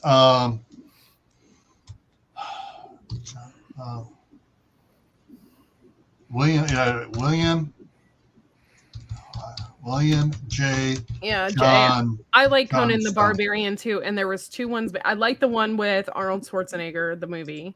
But Right. however, there was two made, and one was made, I think, with Jason Momoa in it before he Yeah. became really Famous before he became a famous. wrestler. And that one Yeah. is really, really good too. Yeah. All right. The other one I'm trying to remember, Doc Savage and Shadow. They were also different ones. And the Green Llama. Nobody ever heard that one. Yeah. I read real obscure books. Yeah. They used to have a radio show, the Green Llama, and then the I knew Green the Hornet. Green Hornet, Yeah, they which stole is the theme song. which is interesting. The Green Hornet was written by the same guy that wrote The Lone Ranger, Yeah, because the Green Hornet is the Lone Ranger's grandnephew. right. But what was funny was they ripped off the Green Hornet's theme song from the Green Llama. They just made it into the Green Hornet song because every Sunday when I was listening, the Green Llama was Orson Welles. I am Orson Welles. I am the Green Llama. And you're getting sleepy and you will listen for the next 45 minutes with commercials and buy Lux soap. All right. One of my favorite authors, once I was an adult, let me bring it up here, William J. Johnstone. And he was this guy wrote books that so many books that made Stephen King look like an amateur. Right. I think I got one of his survival books. Hundreds of Westerns. And I think he wrote one survival book too. Yes. A real survival. And it is the Ashes series. And that is my favorite. The Ashes. Right. William W. Johnstone also wrote a real survival book. And I got it in my collection. I got to dig it up someplace. But it's worth like $2,000. So I never dig it out of my library stash. It stays hidden. Like Frank, Last Babylon. Do you know how much a survival book is? I went the wrong way. Didn't pull up what it's supposed to. Yeah, wrong one. The original Green Hornet, back when Bruce Lee was still a little teeny guy. Yep. But I think there's something like 62 in the series of the Ashes. Right. Some people may have forgotten is an old Western series called Kane. That was starring David Carradine. Right. That was the Kung Fu. Yep. Quite Jane King. Yep. And before that, he was Shane. It was Shane, Kane, and then Kane again. Did you know that the original person that they really wanted to play Kane was Bruce Lee? True. The producers wanted him, but the movie company said no, it wouldn't fit with the demographics. Yeah, actually, Kung Fu, original scripts were penned by Bruce Lee, and they thought they were going to try to get him to it, and there was too much stereotype. Not stereotype. What's the word? Racist. Yeah. In Hollywood. Yeah. Oh, Have Gun Will Travel. That was a pretty good one too. Paladin. Paladin. That was originally a book about a ex-Union soldier that went out to San Francisco, and it interconnects with another TV series he did years later about Heck Ramsey. That's supposed to be an older, wiser paladin, but the books where Have Gun Will Travel started before this and was actually a CBS radio show. Yeah. And he was a San Francisco bounty hunter a soldier of fortune that will fight for anybody at a certain price. Wire Paladin, that was in his books. Yeah. There we go. Have Gun Will Travel. Yeah. Books. And his card, let's see, travel cards, CARD, see if it brings it up. Yeah, and so it is. That was not big. Anyways, yeah, so basically Have Gun Will Travel, Wire Paladin, San Francisco. And actually he was, what's interesting is he was from a very, very rich family back east. And sort of and was a major or a colonel in the Union Army. Major. And, he went into war against it. He was starting off as a lieutenant, worked as captain, and by the time the Civil War ended, he was a major. But his family was like upper class New England. Like, why do you have to fight the war? Yeah, you know? And he basically got a little bit ostracized from the family about his decision, but he also made so much money from it, from what he did in here and stuff. He was actually on the in San Francisco, and they set up the Pacific Stock Exchange, and he was on the board of directors of the Pacific Stock Exchange. Yeah, because his family was rich. That's why he had his penthouse at the certain hotel. He owned the hotel. Yeah. It turned out, and one of the things they explained, he actually owned it. But someone that wanted Dead or Alive, Jay said that, yes. That was a good TV show with the mare's leg. Yeah. That came off of the Texas Ranger show. And that was, hang on, come on. Do you know how they did the mare's leg? The Texas Ranger and Josh Randall was stuck inside a mine shaft, and they're running out of ammo, and their guns were getting broken. So Josh Randall took a hacksaw and chopped down that, and to make it like that.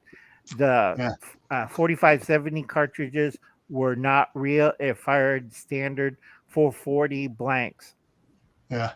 What's interesting is about it too, when they made the first gun for it, and they just, the prop guys, they took a gun to cut it down, did all the stuff for the TV show. Let me pull this off so I get that off of Courtney. Unhide Courtney. After the pilot was aired, the Bureau of Alcohol, Tobacco, and Firearms paid them a visit because they didn't get a permit. So they wound up paying a $350 fine and a special permit to manufacture. And once they had the permit, they made 3 more of the guns. Right. On and that also permit. The second and third had the modification. At the same time that Wanted Dead or Alive, they had the Rifleman with Chuck Connors. Yeah. And they were trying to increase the speed of these weapons. So they put a set screw into the lever. So you can see it on this one. So it'll trip the trigger every time he cranks the lever. Yeah, and the first one had this type of a ring, whereas the later one had the big ring. Right, the big because key ring. Would crank it faster that way. It wouldn't bind on his hand, and he'd keep his hand flat and just roll it out and back real quick. Right, but there's a big fraud with this when you use the rifle. It only holds 3 shots, but you see him firing like 15, 20 shots. Yeah. Well, that's Hollywood magic. Yeah. Yeah. Hi, Abby. I still get a laugh watching these movies where they have unlimited magazines. Oh. I would love to have some of those weapons that they got, 8 shot, 45 ACP, and they rack off like 40 shots out of it before they change their mag. It's hilarious. Yeah. Well, this is from the pilot. This is from the pilot, and that's Michael Landon. Yep.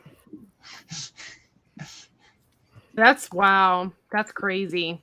Yeah. Because they're at the time they're all kind of the cowboy theme during the 50s and early 60s. They were all looped together. And that's that seriously, that's Michael Landon, really?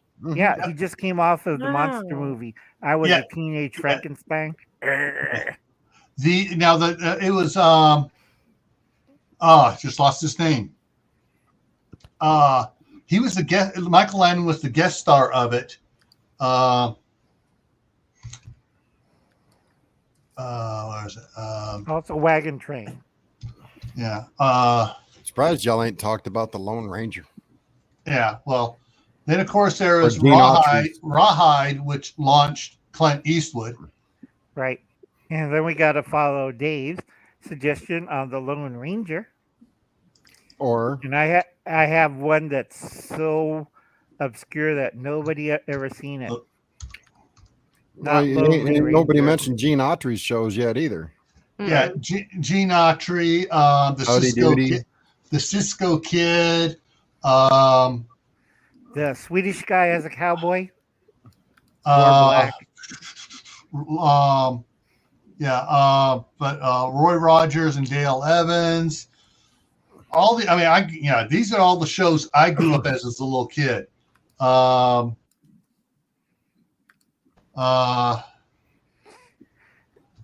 still can't remember the name. It was a Swedish cowboy, wore all black, blonde hair, had a hat, white horse. Westerns from the 60s. I have no idea who that was. I know of Michael Landon because of Little House on the Prairie, and what was that other one? The Heaven show that he did. Highway to Heaven. Highway to Heaven. Highway to Heaven. Sorry, not Highway to Hell. Sorry. Highway to Heaven. All right, here you go. This is a lineup of a bunch of the. Let me see if I can make it big here. Save images. Save. Bring it up. Think. Oh, it's not. It's going this way. Open. So you got all the different Western stars. Was it? I'm not sure if this was CBS or NBC, but you got James Garber. Yeah, Sugarfoot's at the end. James Garber was Maverick. His brothers, there's three of them. They were Maverick. You have Lawman, and then you have Texas Rangers. Yeah, and so there's several of them shows here, but you got Cheyenne was one of the ones. Bonanza, of course. Daniel Boone, the Virginian. I love the Virginian.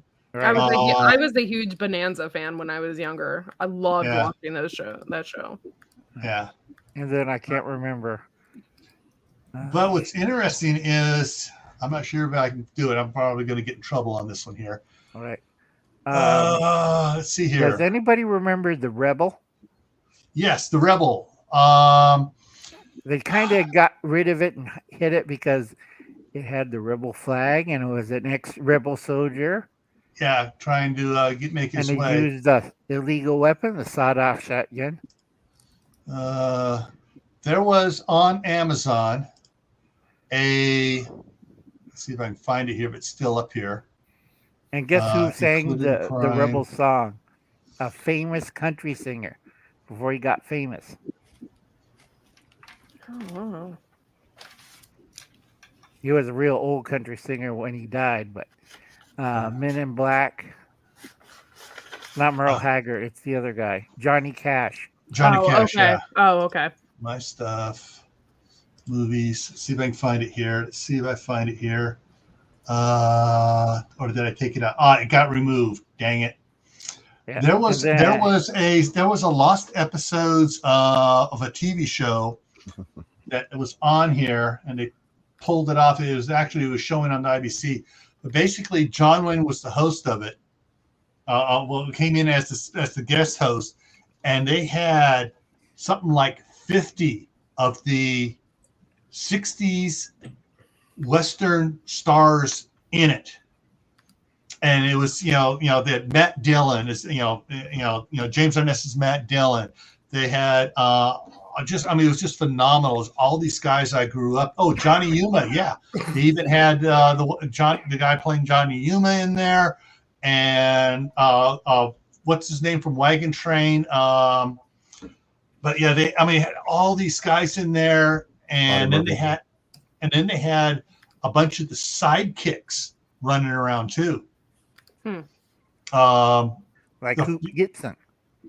Dennis Weaver from Gunsmoke. Andy Devine. Yep. I don't know if everybody knows who Andy Devine is. Andy Devine, let's see if I can get it back here real quick. Andy Devine was a big Andy Devine. Asthma kicking up, folks. All right. Andy Devine was had a distinctive voice. He was in a lot of John Wayne movies, and a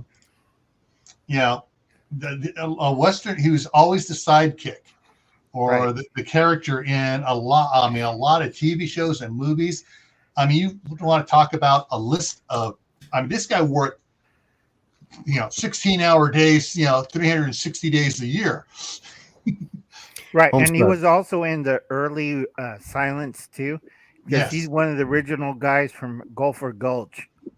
Yeah. Hey, Homestead, that also reminds me of watching some of those very same people in The Twilight Zone. Yep. Oh, Andy Devine. Yeah. Okay. Hang on. Let me do it. The Stagecoach. Yes. He was the stagecoach driver in the John. Froze in the John Wayne movie. Yes, exactly. And yeah. A lot of these character actors always cycle through a lot of different shows. You can see Andy Devine in Sunset 77. You see Andy Devine in whatchamacallit, Peter Wolf.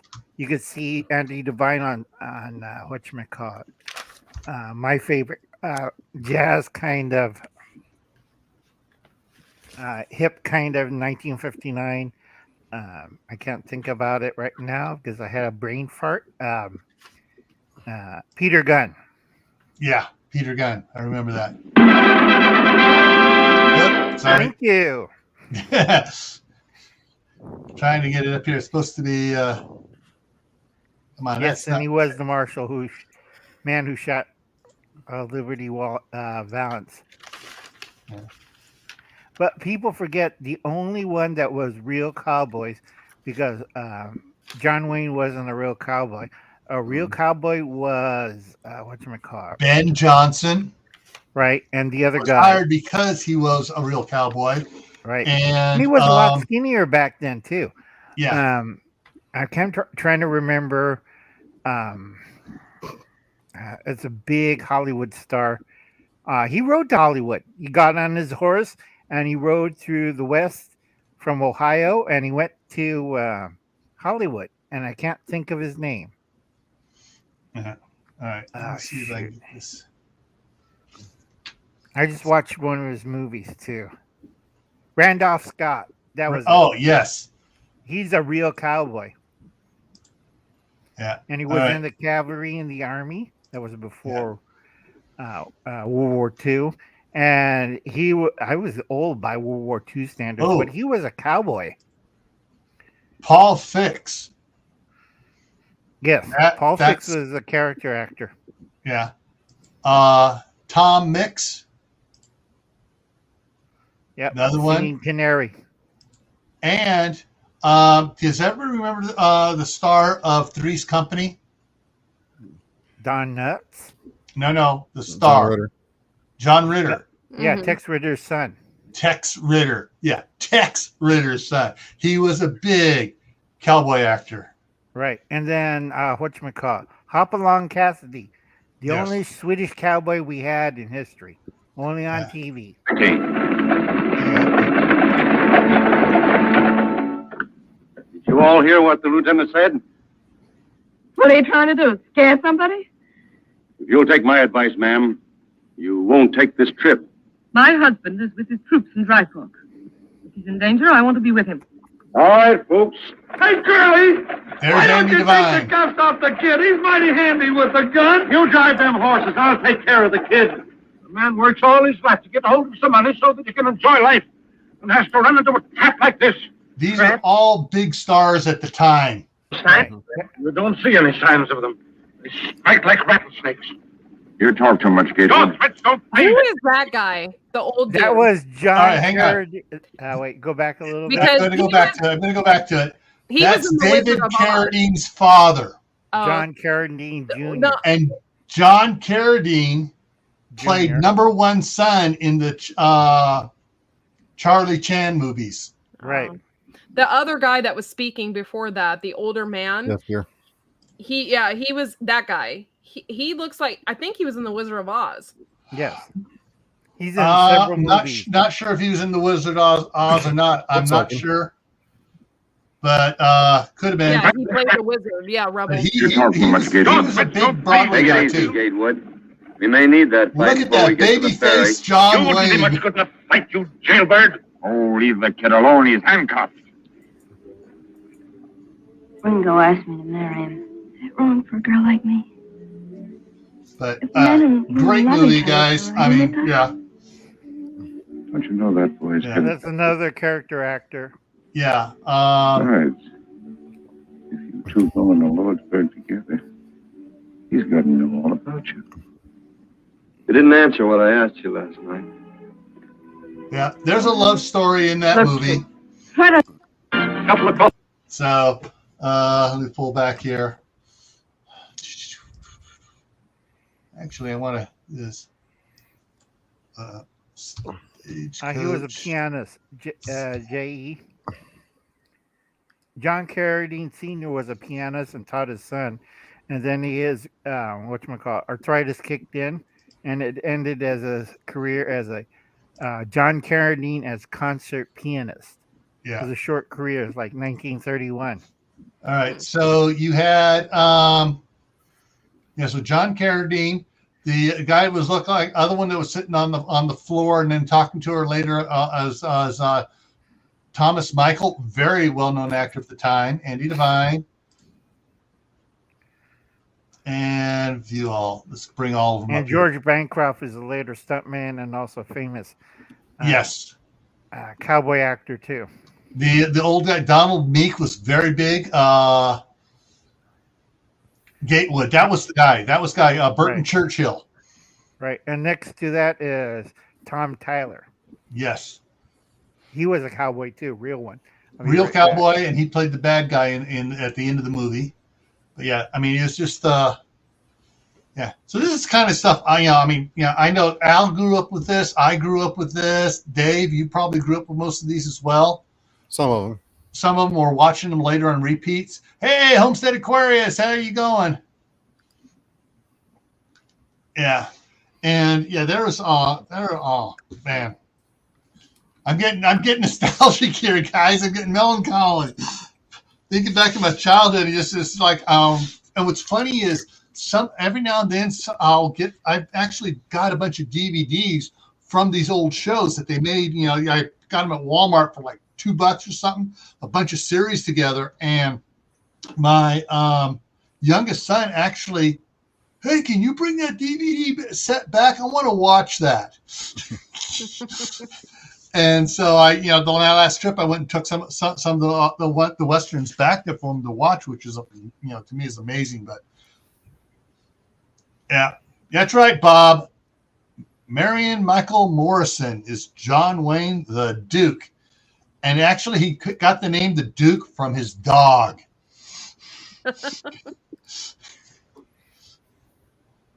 But yeah, I mean, it's just like, let me throw it up here again. I'm going to throw this out here one more time. Drop that down. If anybody wants to join us. But yeah, I mean, it's just, we're heading in the winter here. And there's going to be a lot of, when it's snowing outside and there's nothing to do outside in the garden, there's going to be a lot of old TV shows being watched here. Mm-hmm. No, I'll still be yes, popping balloons. Jay came out with a good gentleman. Jimmy Stewart. Jimmy Stewart in the Westerns was phenomenal on some of his stuff. And that reminds me of another one too. But yeah, Winchester 73. Yes. Great movie. But he and John Wayne played together in two movies that I know of. The first one is The Man Who Shot Liberty Valance. Brownie points who can name the second movie without looking it up. I'll give you a hint. no idea. Jimmy Stewart played the doctor, and John Wayne played J.B. Brooks.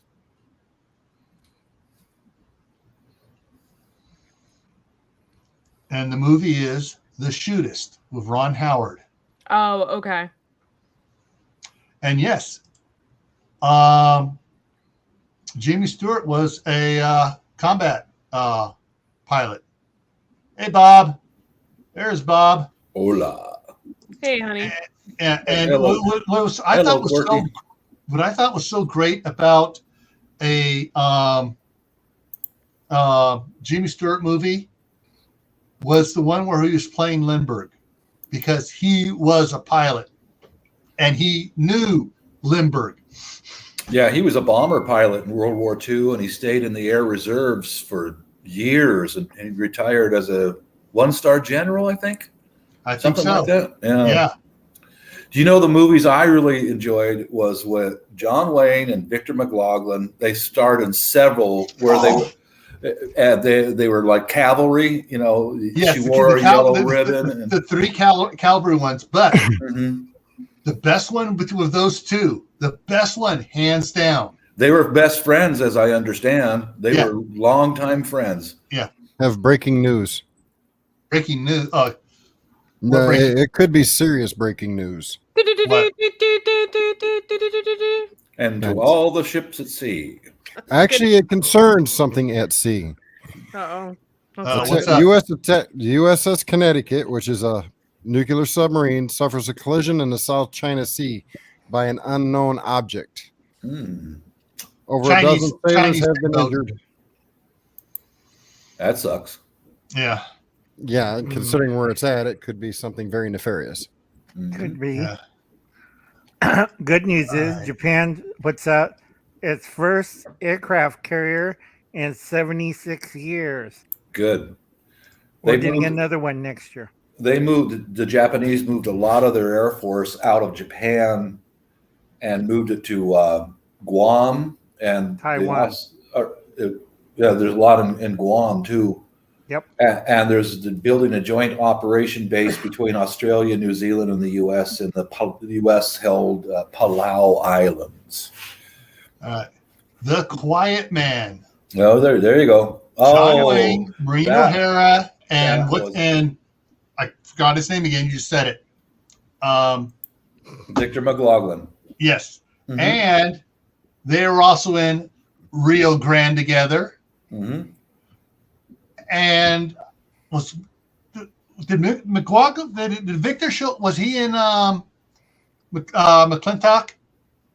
Or did he miss that one? I think he missed that one. Sure. I think he missed that one. But yeah, then there was she wore a yellow ribbon, and the one with be honest with you, those movies kind of run together for me because the storyline is very similar, you know. Yeah. The one Fort Apache. Fort Apache, yeah. They John Wayne and Victor were in that one as well. Maureen O'Hara, yeah, there you go. I mean, yeah. Well, heck, Maureen O'Hara, after John Wayne's death, was the one that cowed Congress into producing the medal that says, the special medal for John Wayne. Just all it says is John Wayne, American. Right on. Yeah. I really think the very best and most entertaining one was The Quiet Man. I love that movie. Yes, that was, and one of the ones that really stands out to me is the precursor to the fight scene from when they leave the railway station. And he's chasing after her, and he's dragging her all the way back. And the one lady goes up. Here's a switch to beat the young lady for it with. Dun dun dun dun dun. My dad really loved old westerns and stuff like that, and always made me watch them.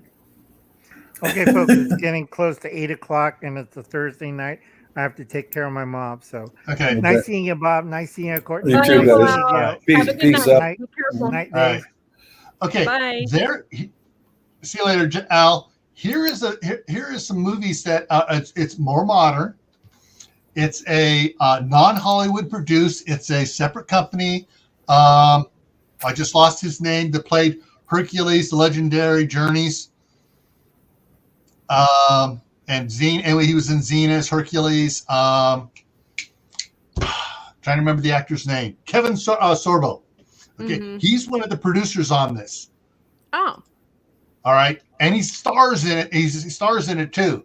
It's called Mythica, and there is the first one is Mythica: A Quest for Heroes. Then Mythica, the Dark Spore, I believe is number 2. Mythica, the Dark Spore. Which one is okay? The Necromancer's number 3. Then Iron Crown's number 4. And the Godslayer is number 5, and it's really it's all right. It's not big Hollywood, because this is a back country, type country production. It was filmed in Utah. And but it has some really cool music to it. Well, the effects and everything aren't that bad either. Yeah, I mean, I was surprised that my wife knew about it before I did, and she goes, "Oh yeah, that's one of Kevin Sorbo's. He's doing a lot of Christian type movies and stuff." And he's a Republican, and he's very conservative. Yeah. And I didn't know that about him. I started following him on Facebook. I actually really like him, but you know what? I never see any of his posts because he's blacklisted. So. Yeah, unless you're in his inner circle.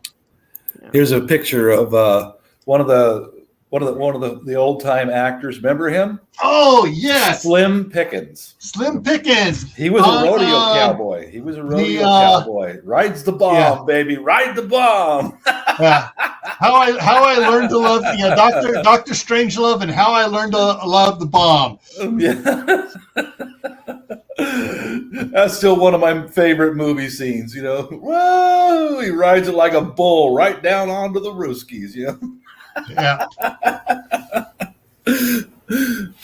Oh, there are some really there's as much hoopla as there is over the MCU and the DCU, the Marvel Cinematic Universe and the DC's universe.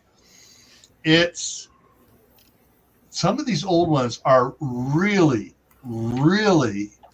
so cool, and just you're in there. You go back and watch them, and you get enthralled in them. Especially the black and white. The cinematography for black and white is so much different than it is for color, because they have to get the shadowing right, the light where the light's coming from to make it work. And those cinematographers, the first years of color are phenomenal, because they still had the old cinematographers in there that knew black and white and how to really do the lighting. That's what was so cool. Oh, what was the other one here I just thought of? High Noon. Was that Gregory Peck or Jimmy Stewart? Gregory Peck. Gregory Peck. He was one of the best actors, I think. To Kill a Mockingbird, that guy was a phenomenal actor. Let's see. Okay, let's see. Yeah, my husband and I always call Dr. Fauci Dr. Strangeglove. Always. One of my favorite. Oh, come on now. Discovery Channel just made a movie about Saint Fauci, whatever his name is. False Face. I call him False Face. All right. One of my favorite black and white ones that is a true life story. Involves one of my favorite actors, Gary Cooper, Sergeant York. That was a good movie. His life story is a fantastic story. He very religious, very humble man, very humble. And his explanation of why he did what he did to save because lives. he was a conscientious objector Yep. who went and served anyways, and he saw his people dying around him, and it's like, okay, I got to stop this slaughter.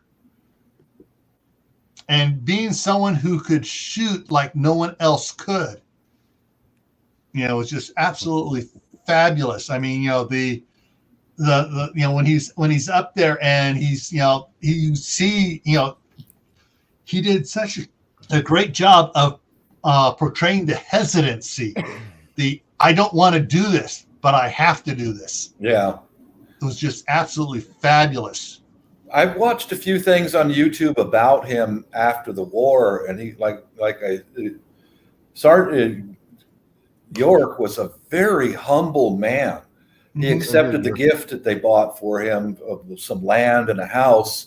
The bottom line, yeah. Yeah, and he stayed right there for the rest of his life. He farmed, and real humble, simple guy.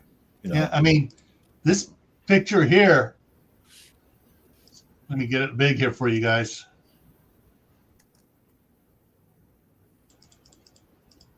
That is a good portrayal of his family. I mean, just look at, and that's the, you know, they picked actors and actresses that could, you know, portray him, and it was just absolutely fabulous. Yep, I agree. I mean, yeah, just those, I'm doing it again. I'm getting teary-eyed here thinking about some of the old movies and stuff I just so enjoyed that were just so, you know. Especially the scene when he's up in the mountains with his dog. He was home on leave. Yes, and the lightning strikes the tree there and everything else. Oh, yeah, render unto Caesar. You know, render unto God. You know, your country, your God. Your country, your God. That was really moving. Yeah. Oh, so all right. Yeah, you're right, Jay. The actress that portrayed his mother was let me go back here to my dad knew her name, and she was a famous actress in that time. And she started in some movies, and she was a famous actress, but she was before my time, so I don't know very much about her. Margaret, I can't pronounce it. I'm going to bring it up here. So it's W.Y. Wycherley? Yeah, that's Mother York. I mean, yeah, she did a lot of, you know, silent movie work and stage work. Vaudeville. Yeah. Vaudeville, way before the movies. Yeah. Yeah. An English stage and film actress. Remember us for her Broadway roles and Hollywood character parts. On screen, she played the mother to Cooper and Cagney in different movies. But one of the movies I bought a disc of here, old ones for me. I bought one for my youngest son because he liked it. And what's so funny is the two stars kind of rubbed on each other through it. And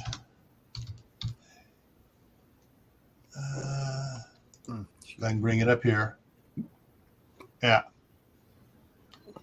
One was bald and one was the cocky kid. And then the one was the There were 7 of them. Can you guess the movie yet? No, I don't know. 7 of them. The Magnificent Seven. Okay. So Steve McQueen and Yul Brynner kind of graded on each other. McQueen thought that every actor should be acting, doing something in a scene, not just standing there looking. And Yul Brynner was of the set of when the main character is talking, no one should be doing anything else.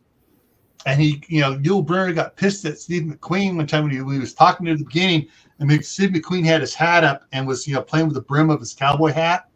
He had it off, and he was there, as they're standing around talking to somebody, and he just irritated Yul Brynner so bad. When they made the sequel, he said, "Get somebody else to play Vin. I will not work with Steve McQueen." But you had Robert Vaughn, Charles Bronson, James Coburn, Eli Wallach, Horst. I can't pronounce this. This guy is a German actor who played the Mexican kid that tagged along and became number 7 of the Magnificent. A German actor who was brought over, and he played him. Buchholz.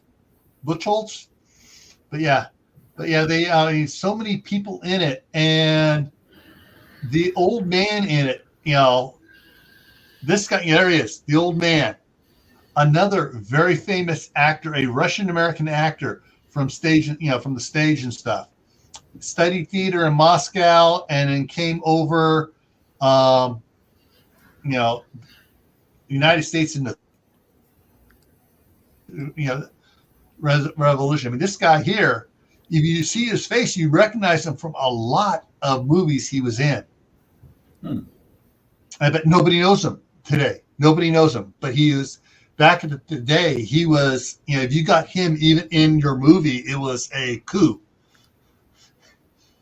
And he didn't play the starring actor very often. He was always doing these characters, So,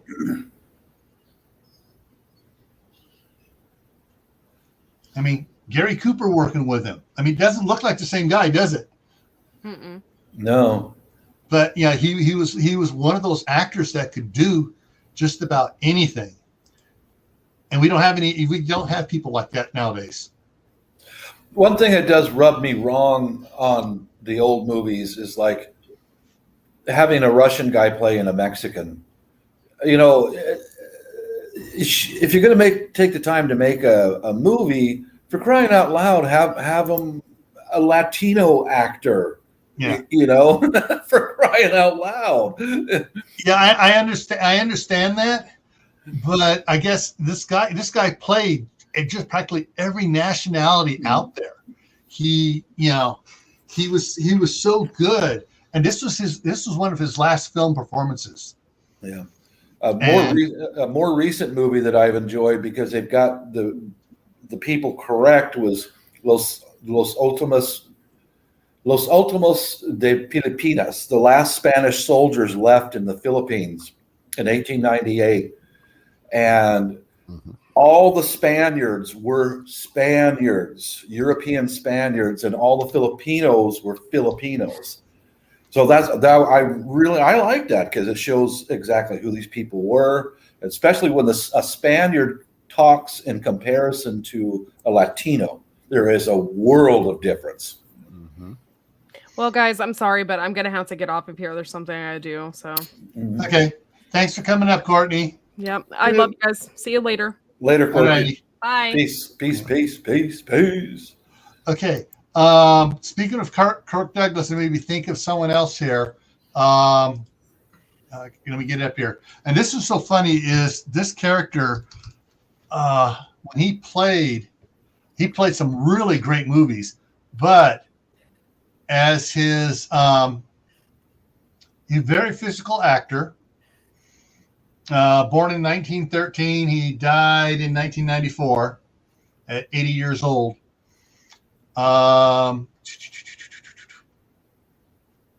Okay, I'm gonna bring it here. Burt Lancaster.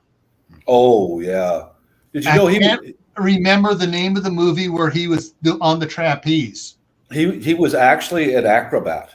Yes, he was, and that's why they one of the reasons why they got him for the movie, because he was an acrobat. I mean, and acrobats are physically fit, man.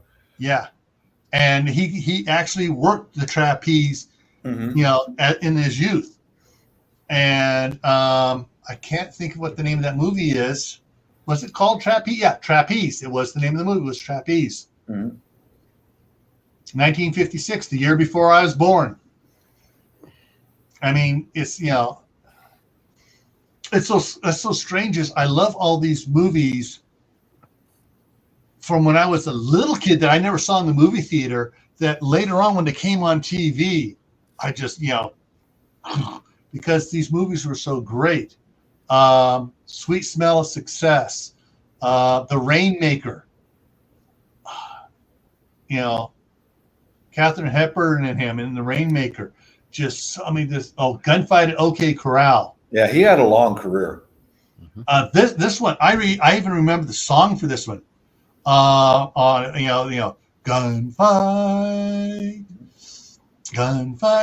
OK Corral. I mean, it's just one of the, and I think that was also one of the ones done by Johnny Western, who did the theme for Have Gun Will Travel. But probably one of his most unusual. He did Judgment Nuremberg, 7 Days in May, the professional stuff. But the one that stands out, they don't even list it here, but it's great. Let me go back here on it here. Oh, come on. I don't know that one. H.A. Hallelujah Trail. I don't know if anybody remembers the Hallelujah Trail, but it's a musical. It is funny. It's got Lee Remick in it, Tom Hutton, Donald Pleasance,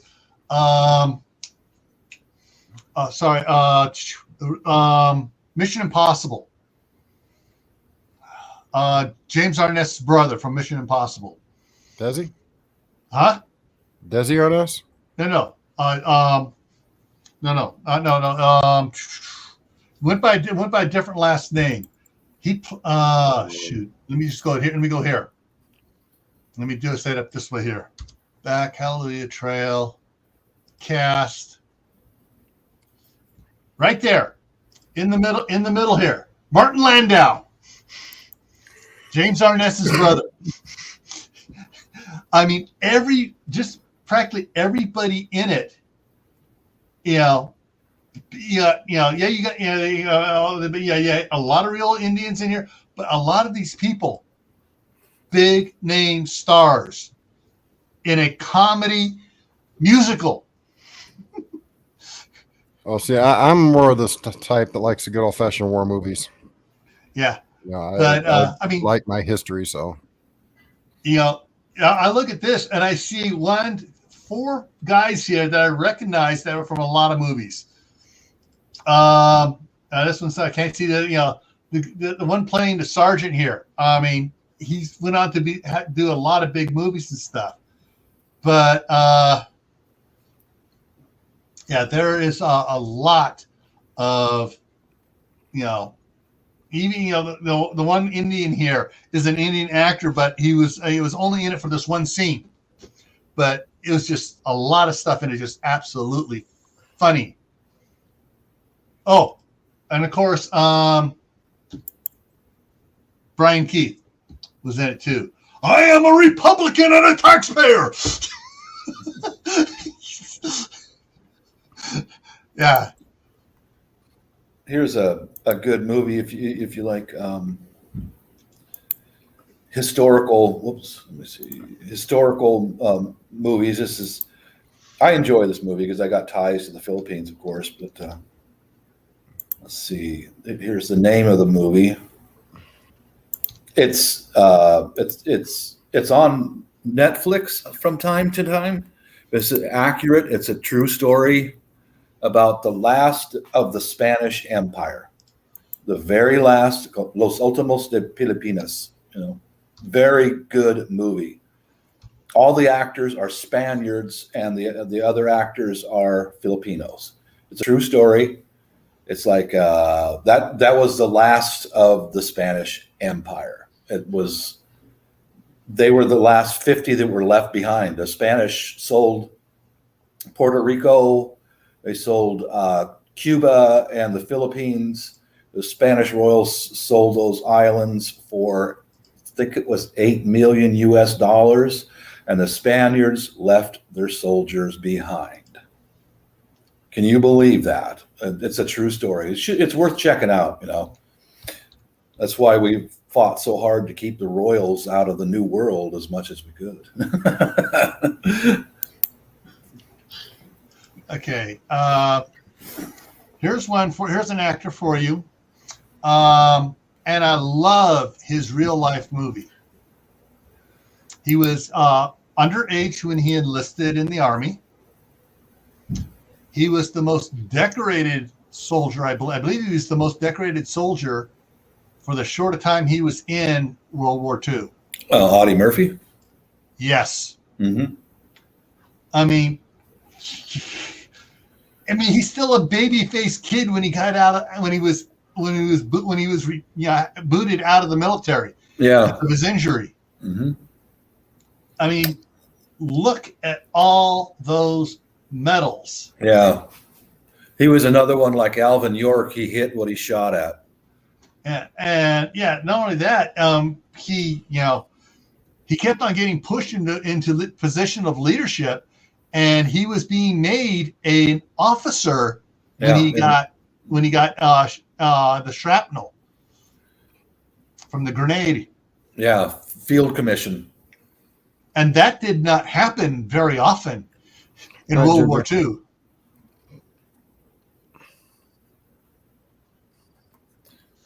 Well, guys, I'm going to bounce out. Mrs. is home. I'm going to go give her some attention. So later on.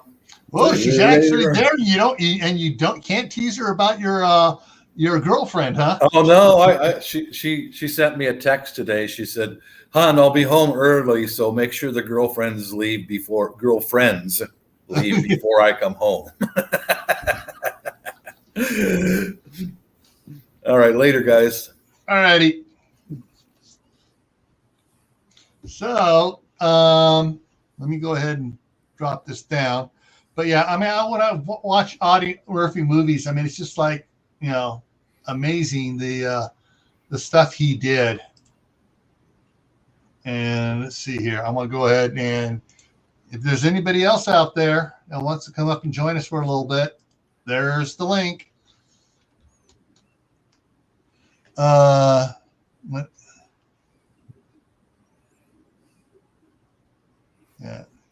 Yeah, he went in as a private, left as a first lieutenant. Oh, man. And how many we still got? Oh, we still got 13 in here watching. Hey, yeah, cool. Hopefully we've kept people entertained a little bit and kept them on a positive Either that or they just note. fell asleep. Yeah. I know we've been bouncing around covering some good things. We covered books, we covered movies, old movies, black and whites, colors, westerns, war heroes. Breaking news. Let's see here.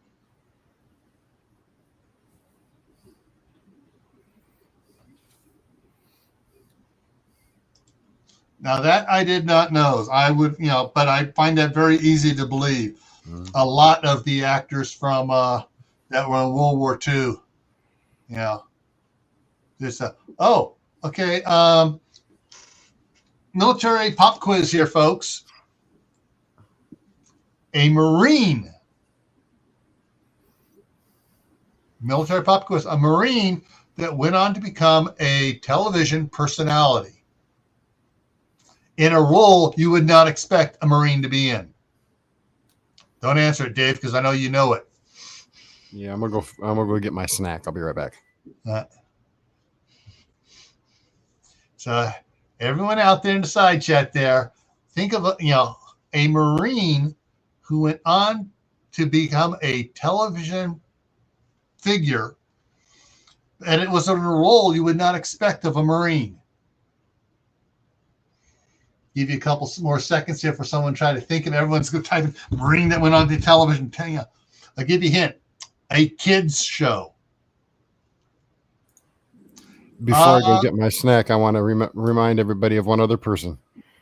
Gomer Pyle. Okay. I don't think it was Captain Kangaroo, not the one I'm thinking of. I have to check to see if I know Captain Kangaroo originally was played Clarabelle the Clown on the Howdy Doody show. But I have to check into his background. But there was another one, and had the had puppets in it, and had a train, and had a theme song. There we have it, Mr. Rogers. Yes.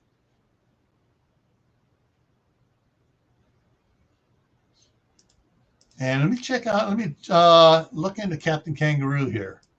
I can't.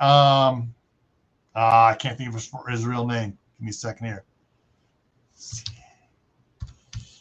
Captain Kangaroo, portrayed by Bob Keeshan. All right, Bob Keeshan. Bob Keeshan history. Let me look at it here.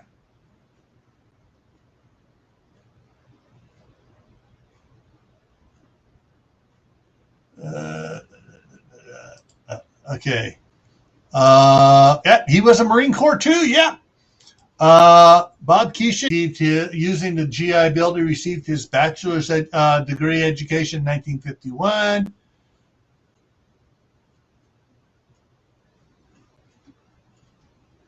Oh, there's another actor who was a Marine, Lee Marvin. So, yeah. He's, Bob Keeshan is most famously known for being Captain Kangaroo, but he was also, where is it here? But it shows it here. Come on. Yeah, Claire, he played another clown there, but it's not good doing Clarabelle the Clown. Let me do it this way here, folks. So you can see Clarabelle the Clown.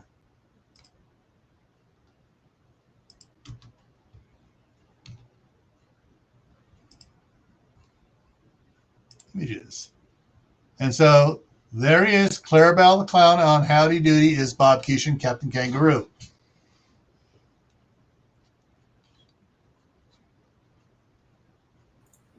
I'm back. I'm just not going to let you guys watch me eat. Okay.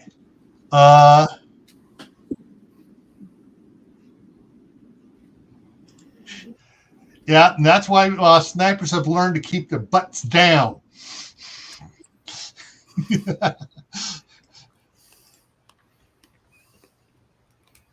Oh, shoot. Yeah, let me look something up here real quick here while I'm thinking of it.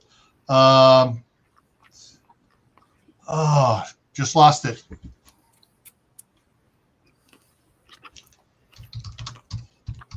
The Dirty Dozen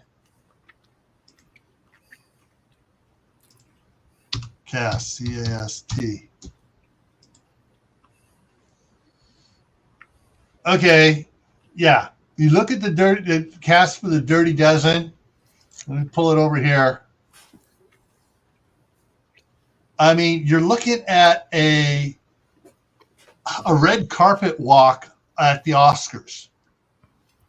Lee Marvin, Ernest Borgnine, Telly Savalas, Charles Bronson, John Cassavetes, Jim Brown, Donald Sutherland, Robert Ryan, Richard Jackie. I mean, I love him. He's in so many other good movies. Clint Walker, George Kennedy, Trini Lopez.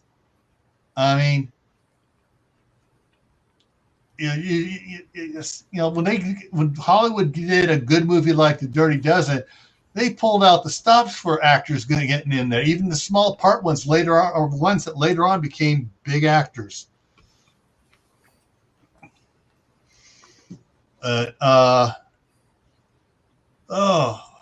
Okay. And we've come round about here and made a connection here from when I was earlier. We were talking about TV shows, cartoon shows, and I pulled up the Banana Splits, and we talked about Danger Island. Well, Jan Michael Vincent from Danger Island and Ernest Borgnine were in another TV show, which I love, and I got the entire thing on it on DVD. And that is images. Airwolf.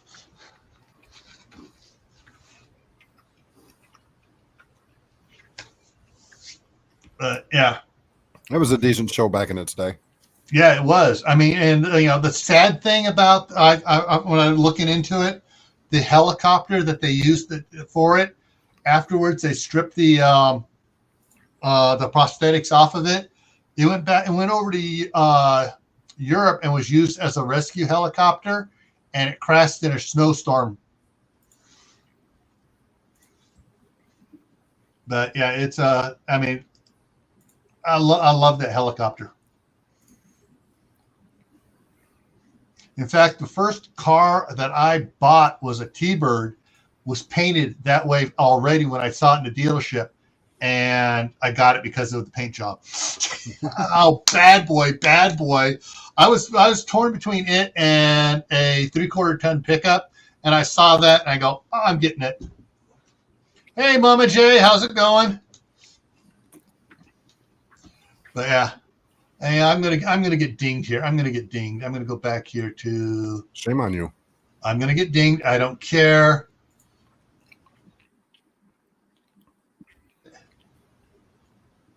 Is this the one? Let's see if this is the one. Yes, it's Airwolf.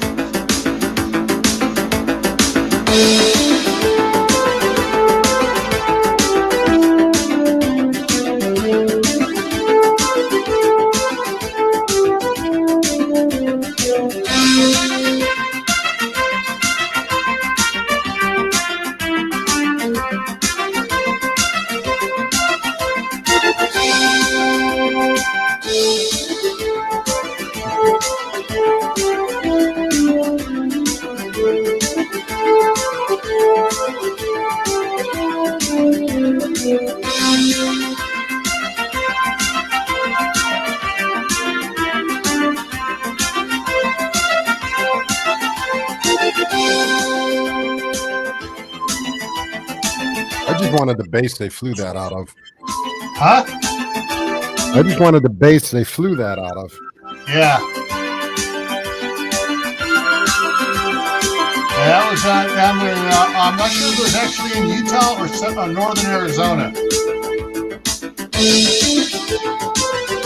But it was not close to Hollywood like it is depicted in the TV show.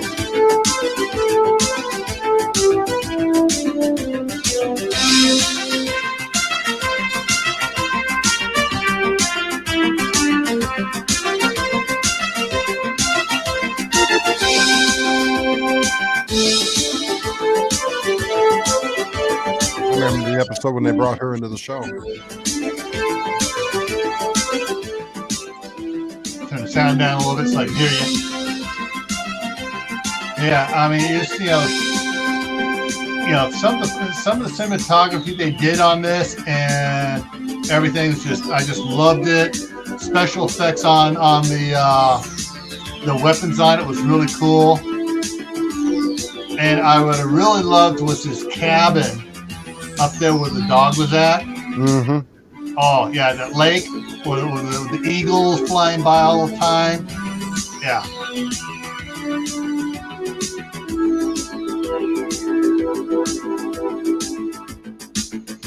And the pilots they had for this, flying, doing the real flying, got some good, stuff going in it.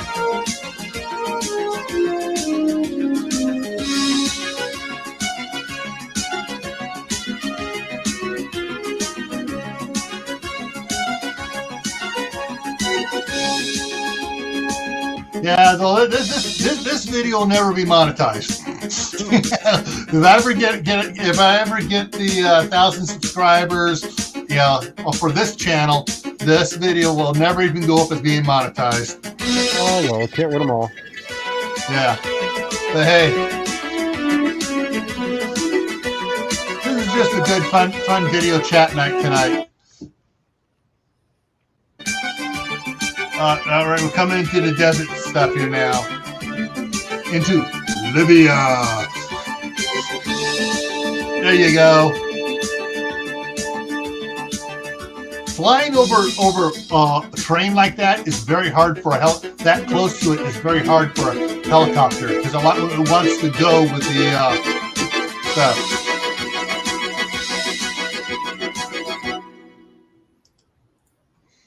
Yeah. So let me go ahead and pop that down. And somebody mentioned something else there. Another one by a good actor. It came up here. Let's see if I can get this. It's time to Hey, Garden State Gardener. Hang on, let me mute that. Need to listen to the ad here. 2 ads back to back, but they're short ones. They're non-skippable 5-second ones. And let me go ahead and make that big. Can you guess what this one is? Stop it. But yeah, Roy Schreider. I mean, he was everyone always identifies him with Jaws. But let me hang on. Let me pull it up here real quick.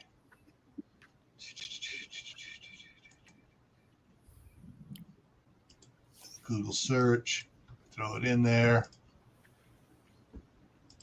and pull up his filmography. All right. So Schneider was in a lot. Yeah. All right. Curse of the Living Corpse. He was in Paper Lion, The Green Slime, another one. He did a couple other ones. That most people don't remember him for.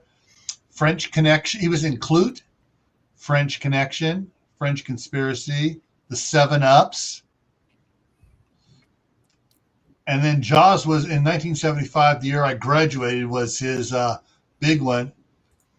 Marathon Man, The Sorcerer, Jaws 2, Last Embrace, All That Jazz, The Still of the Night, Blue Thunder, 2010.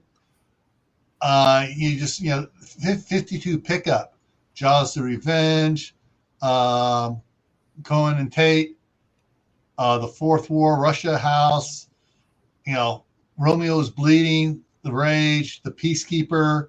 I mean, you can keep going on and on. His last film was released after he died was The Iron Cross in 2011.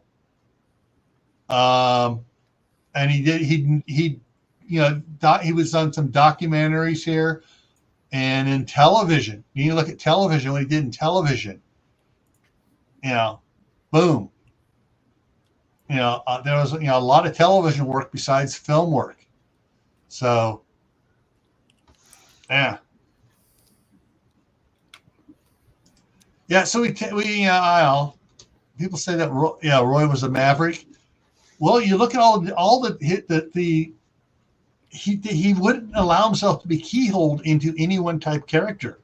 He played a lot of very different, violent characters and some sensitive characters and some in between. I mean, it's just you're looking at the different things. It was just wow.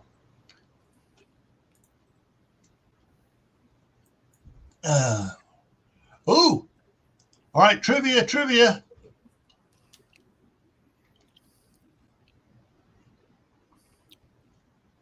The Puppet Masters helicopter. In Des Moines. Cool. All righty. Yeah. So let me go ahead and pull that down and put this in case anybody else wants to come up and eat us. Dave's eating. That's why he's hiding his face for those who just came in.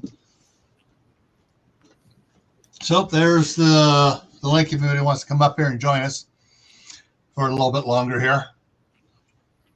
But yeah, there's on Thursday, I just like to hear what guys. All right, now your turn. Fire me some information, guys. What's on your guys' mind out there? I can't talk about it on your channel. Yeah, I know. All right. Anything else on your mind that you can talk about on my channel?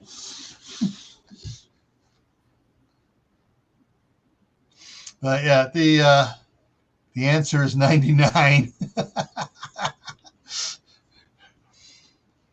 There is what I can talk about. I can go a little sideways here. Let me bring the data up over here.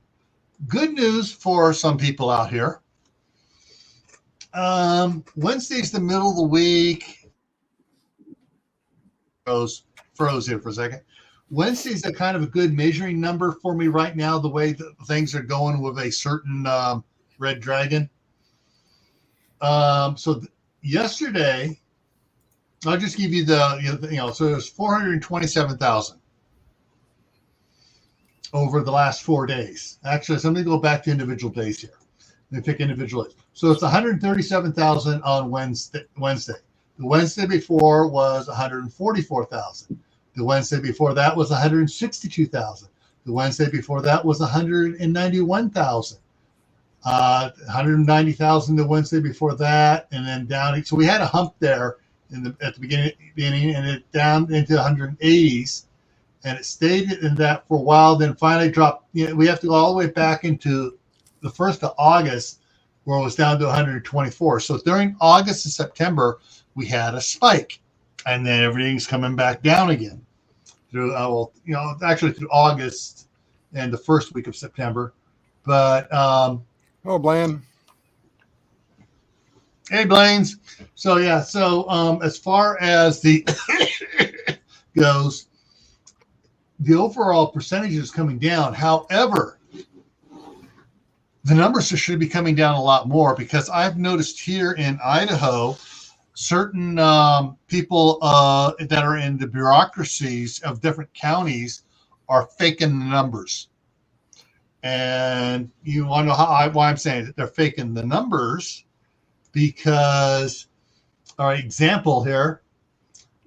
Yesterday for the county I live in, they said they had 59 new cases.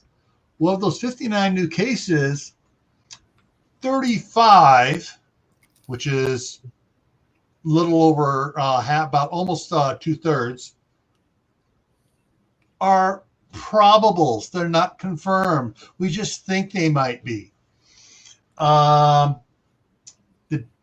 The day before that, okay, nice, Galen. On the 5th, they had 67 cases. 51 of them were probables. Now, this has only gone into effect over the last 8 weeks, where this high spike of probables is coming up. If I go back before that, the probables are down in the single digits, even if the cases were in the double digits. I mean low single digits. 0024214003212. Yeah. Whereas you're looking at the other ones where they're at 19, 20, 25, 30, 20, 19, 18, 17, big disparity. I mean, you're looking like, 15% maybe could have been, and not 60%. And then I noticed recently here, let me get back over here and bring it back up. When I started clocking in some more counties. Bannock County, which is Pocatello, it is where is it here? Okay, so 88 new, 44 probable of that 88. and 10 and 6. So there's a good straight 60% there. 85, 40, 102, 57, 90, 58. And I went back historically, all these others were usually the percentages was anywhere between 10 and 20% probables to confirm cases. Now it's 50s, 60% probables to of the total number. Sorry, but so to me that means that in reality the actual numbers should be down even lower, because they're padding the numbers with probables because somebody had a common cold and he's got it. He's got the red dragon. No. And There's it's just Huh? Oh, yours? Okay, let's bring yours up here.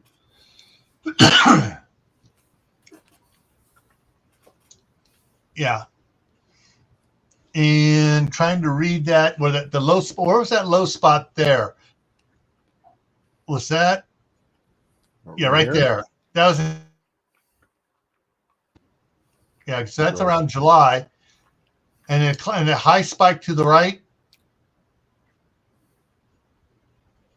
that was in the beginning of September. And then it's going down again. Mm-hmm. Right there, September 5th. Yeah. And that kind of correlates with what I'm seeing over here on my spreadsheets here.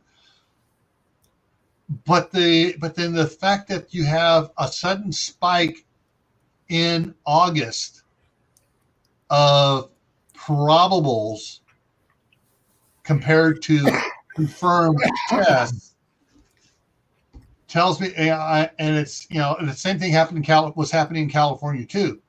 The probables spiked. Somebody somewhere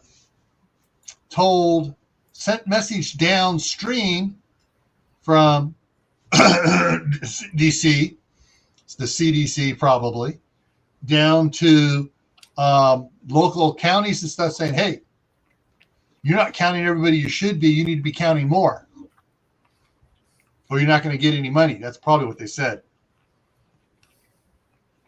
Because that was also the time that, how do I put it? Certain large religions that have a nonprofit tax status had their tax status threatened if they did not come out and tell their parishioners to go ahead and get themselves jabbed. So tells me that somebody was playing, was getting worried because they were losing control of it, and it was actually getting better, and the third wave was dying out. Yep. So don't worry, the fourth one will be manufactured soon. Yeah, and this winter there will be 0 cases of regular influenza reported. Right, it's been cured. It's been cured. Yep. They couldn't cure it in 50 years of trying, but miraculously, without any vaccine for it, it was cured.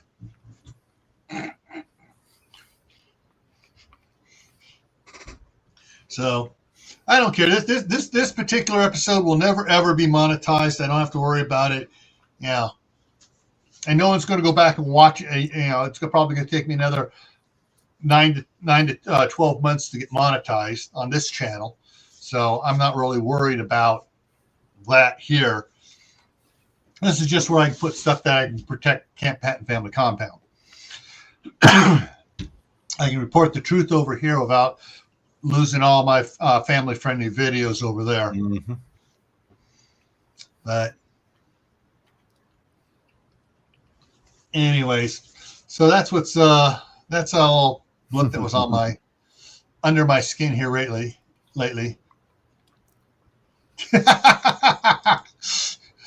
Oh, where'd it go? There. Yeah, Jay, who would have thunk it would take a red dragon to cure a regular dragon? Nope. Nothing to see there, Bruce. Not a thing. Yeah. You know what I find absolutely hilarious? is in 2019, a certain state out on the West Coast, which will remain nameless, was begging a certain former administration for hundreds of millions of dollars for help. Yet this year, they have a surplus of several $100 million. How the heck did that happen? Let's see. Could it be Miss Plastic Face, Miss Frankenstein, Miss Wawa, and a few others from that state that funneled billions of dollars to that state? Has something a lot more to do with than that. I won't get into it, but yeah, most people know what I'm referring to.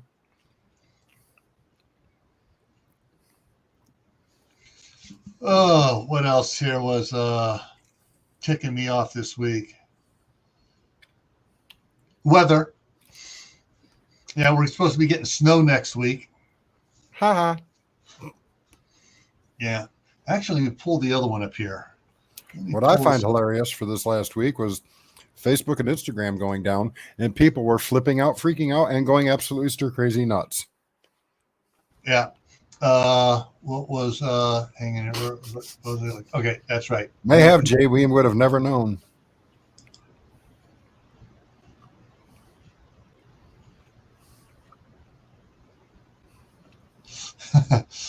All right. So what is this showing here for me now? Oh, this is interesting. Yeah, I'm going to bring this other one up here real quick.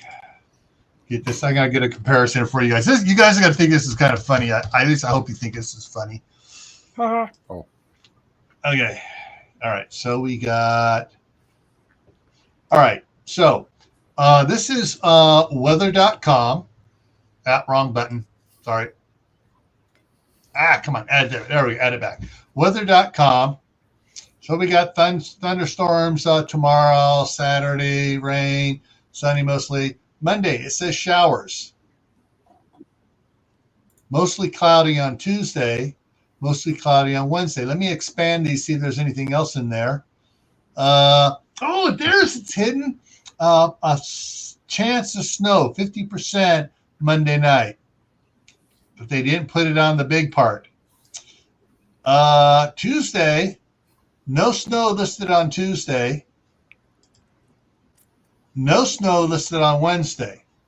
All right, so let's go to NOAA weather. NOAA weather, this is a brand new refresh. So Monday night,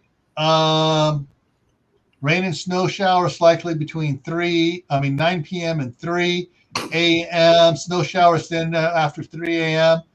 Tuesday, chance of snow showers before noon, then a slight chance of rain and snow showers between noon and 3, then slight chance of rain showers after 3 p.m. Tuesday night, rain and snow showers. Wednesday, rain and snow showers. But the other one only said snow on Monday, not on Tuesday and Wednesday. I hope this one's right. No, not only Monday, not Tuesday and Wednesday. But the one thing here that I don't like seeing is 34, 35, 31, 30, 24, 24, 25, 27, 30, 32, 32. Yeah, so almost a week in here of freezing temperatures next week. What do we have here for lows? 29 on Monday. Tuesday here, low. They're not even, where's the low? Where's the low? They're not even giving it. Tuesday night, low of 26. Wednesday night, low of 28. Yeah, so, next week it's going to be freezing here. Good thing I got a good amount of firewood brought into the house already, and I got the others in there. My kind of weather. No, Jay, they're not telling me to take a shower. They're saying my garden's going to get a shower.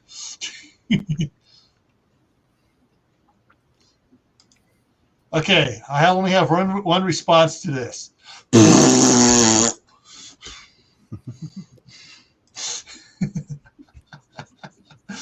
Oh. Those of you that didn't see it,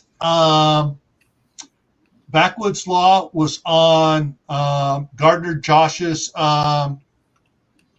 live stream. Was that today or yesterday? Talking medical stuff. Yesterday, talking medical. Took over for Tasha.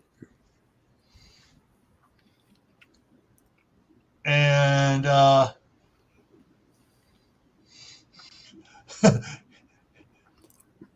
it is what it is. It is what it is. Yeah, I know it is what it is. But you know, I'd be more happier if the first snow didn't fall till after Halloween, preferably after Veterans Day. But you know, we're on the east side of Idaho, not the west side. There's still warm over there on the west side. Oh, everyone, I know Butch isn't in here now. Butch at Sand Hollow Homestead. His family is going through a hard time right now. His on the 22nd, his wife passed away. So he needs prayers. He needs the strengthening of the spirit. So, froze. Well, I know in the back of my mind, everyone's been around here's been talking about a longer, colder winter, and so yeah, we were expecting it to come, but at least we didn't get nailed like we did. Was it last year or the year before, where we got nailed on the 27th of September with a snowstorm? Sand Hollow Homestead. Yeah. Here, let me throw it. Let me do it this way here for you. It's Butch, Butch, and I'll show you it here in a second. Sand Hollow Home. S-T-E Homestead. There we go. Bringing it up here. All right, so this is his YouTube channel.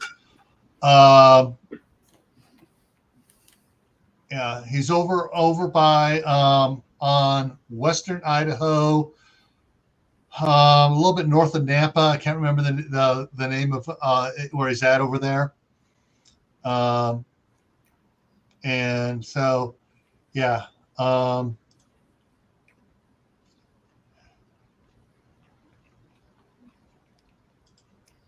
And this was so sad. In June, let me go ahead, but Anne finally has the new kitchen shelves in. Is the video. So they got putting in new kitchen shelves. And is it going to show her? Mm-mm. Yeah, there she is. She passed away on September 22nd. And he said their whole family got hammered with the red dragon. They all came down at the same time, and she passed. So, yeah.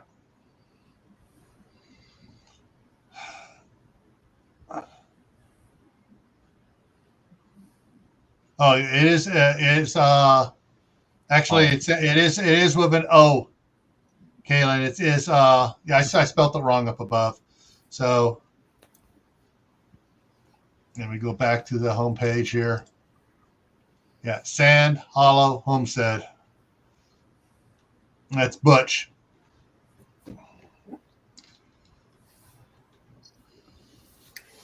And so on his place there, his son is there on the place with him too, and the family, and of course his granddaughter's there, and some others. So it's a family farm, and they work through things and spend time working on things. Well, okay. It's about midnight my time. It's midnight your time. It's 10 o'clock my time. We're going to wrap it up here. I just want to go over one quick thing here. So tomorrow at 9 o'clock Eastern is going to be Backwoods Law, and he said he's going to be right back. He says, I don't know if he's come back yet or not. It's going to be kind of an open chat and question and answer stuff on Backwoods Law on his channel tomorrow at 9 Eastern. Then following him will be my Camppatton Family Compound, my other channel. And the topic on that's my Friday night on the homestead. And it's going to be your pantry, the cornerstone of preparedness. We're going to be talking about your pantry, having a working pantry and a storage pantry. And those that can do it. And we're going to talk about, why you need to have work on having a working pantry, especially with the way our business here in the United States of just-in-time delivery is broken. And I forget I just saw an interesting video talking about how somebody broke it on purpose. But it was theoretic, but there's a lot of facts put out there for the theory of why it's broken. But anyway, so tomorrow's going to be your pantry cornerstone of preparedness at 10 o'clock Eastern, 9 Central, 8 Mountain, 7 Pacific. Exactly. Yeah. Okay. And that's it. Your pantry should be bigger than just 1 or 2 little cupboards.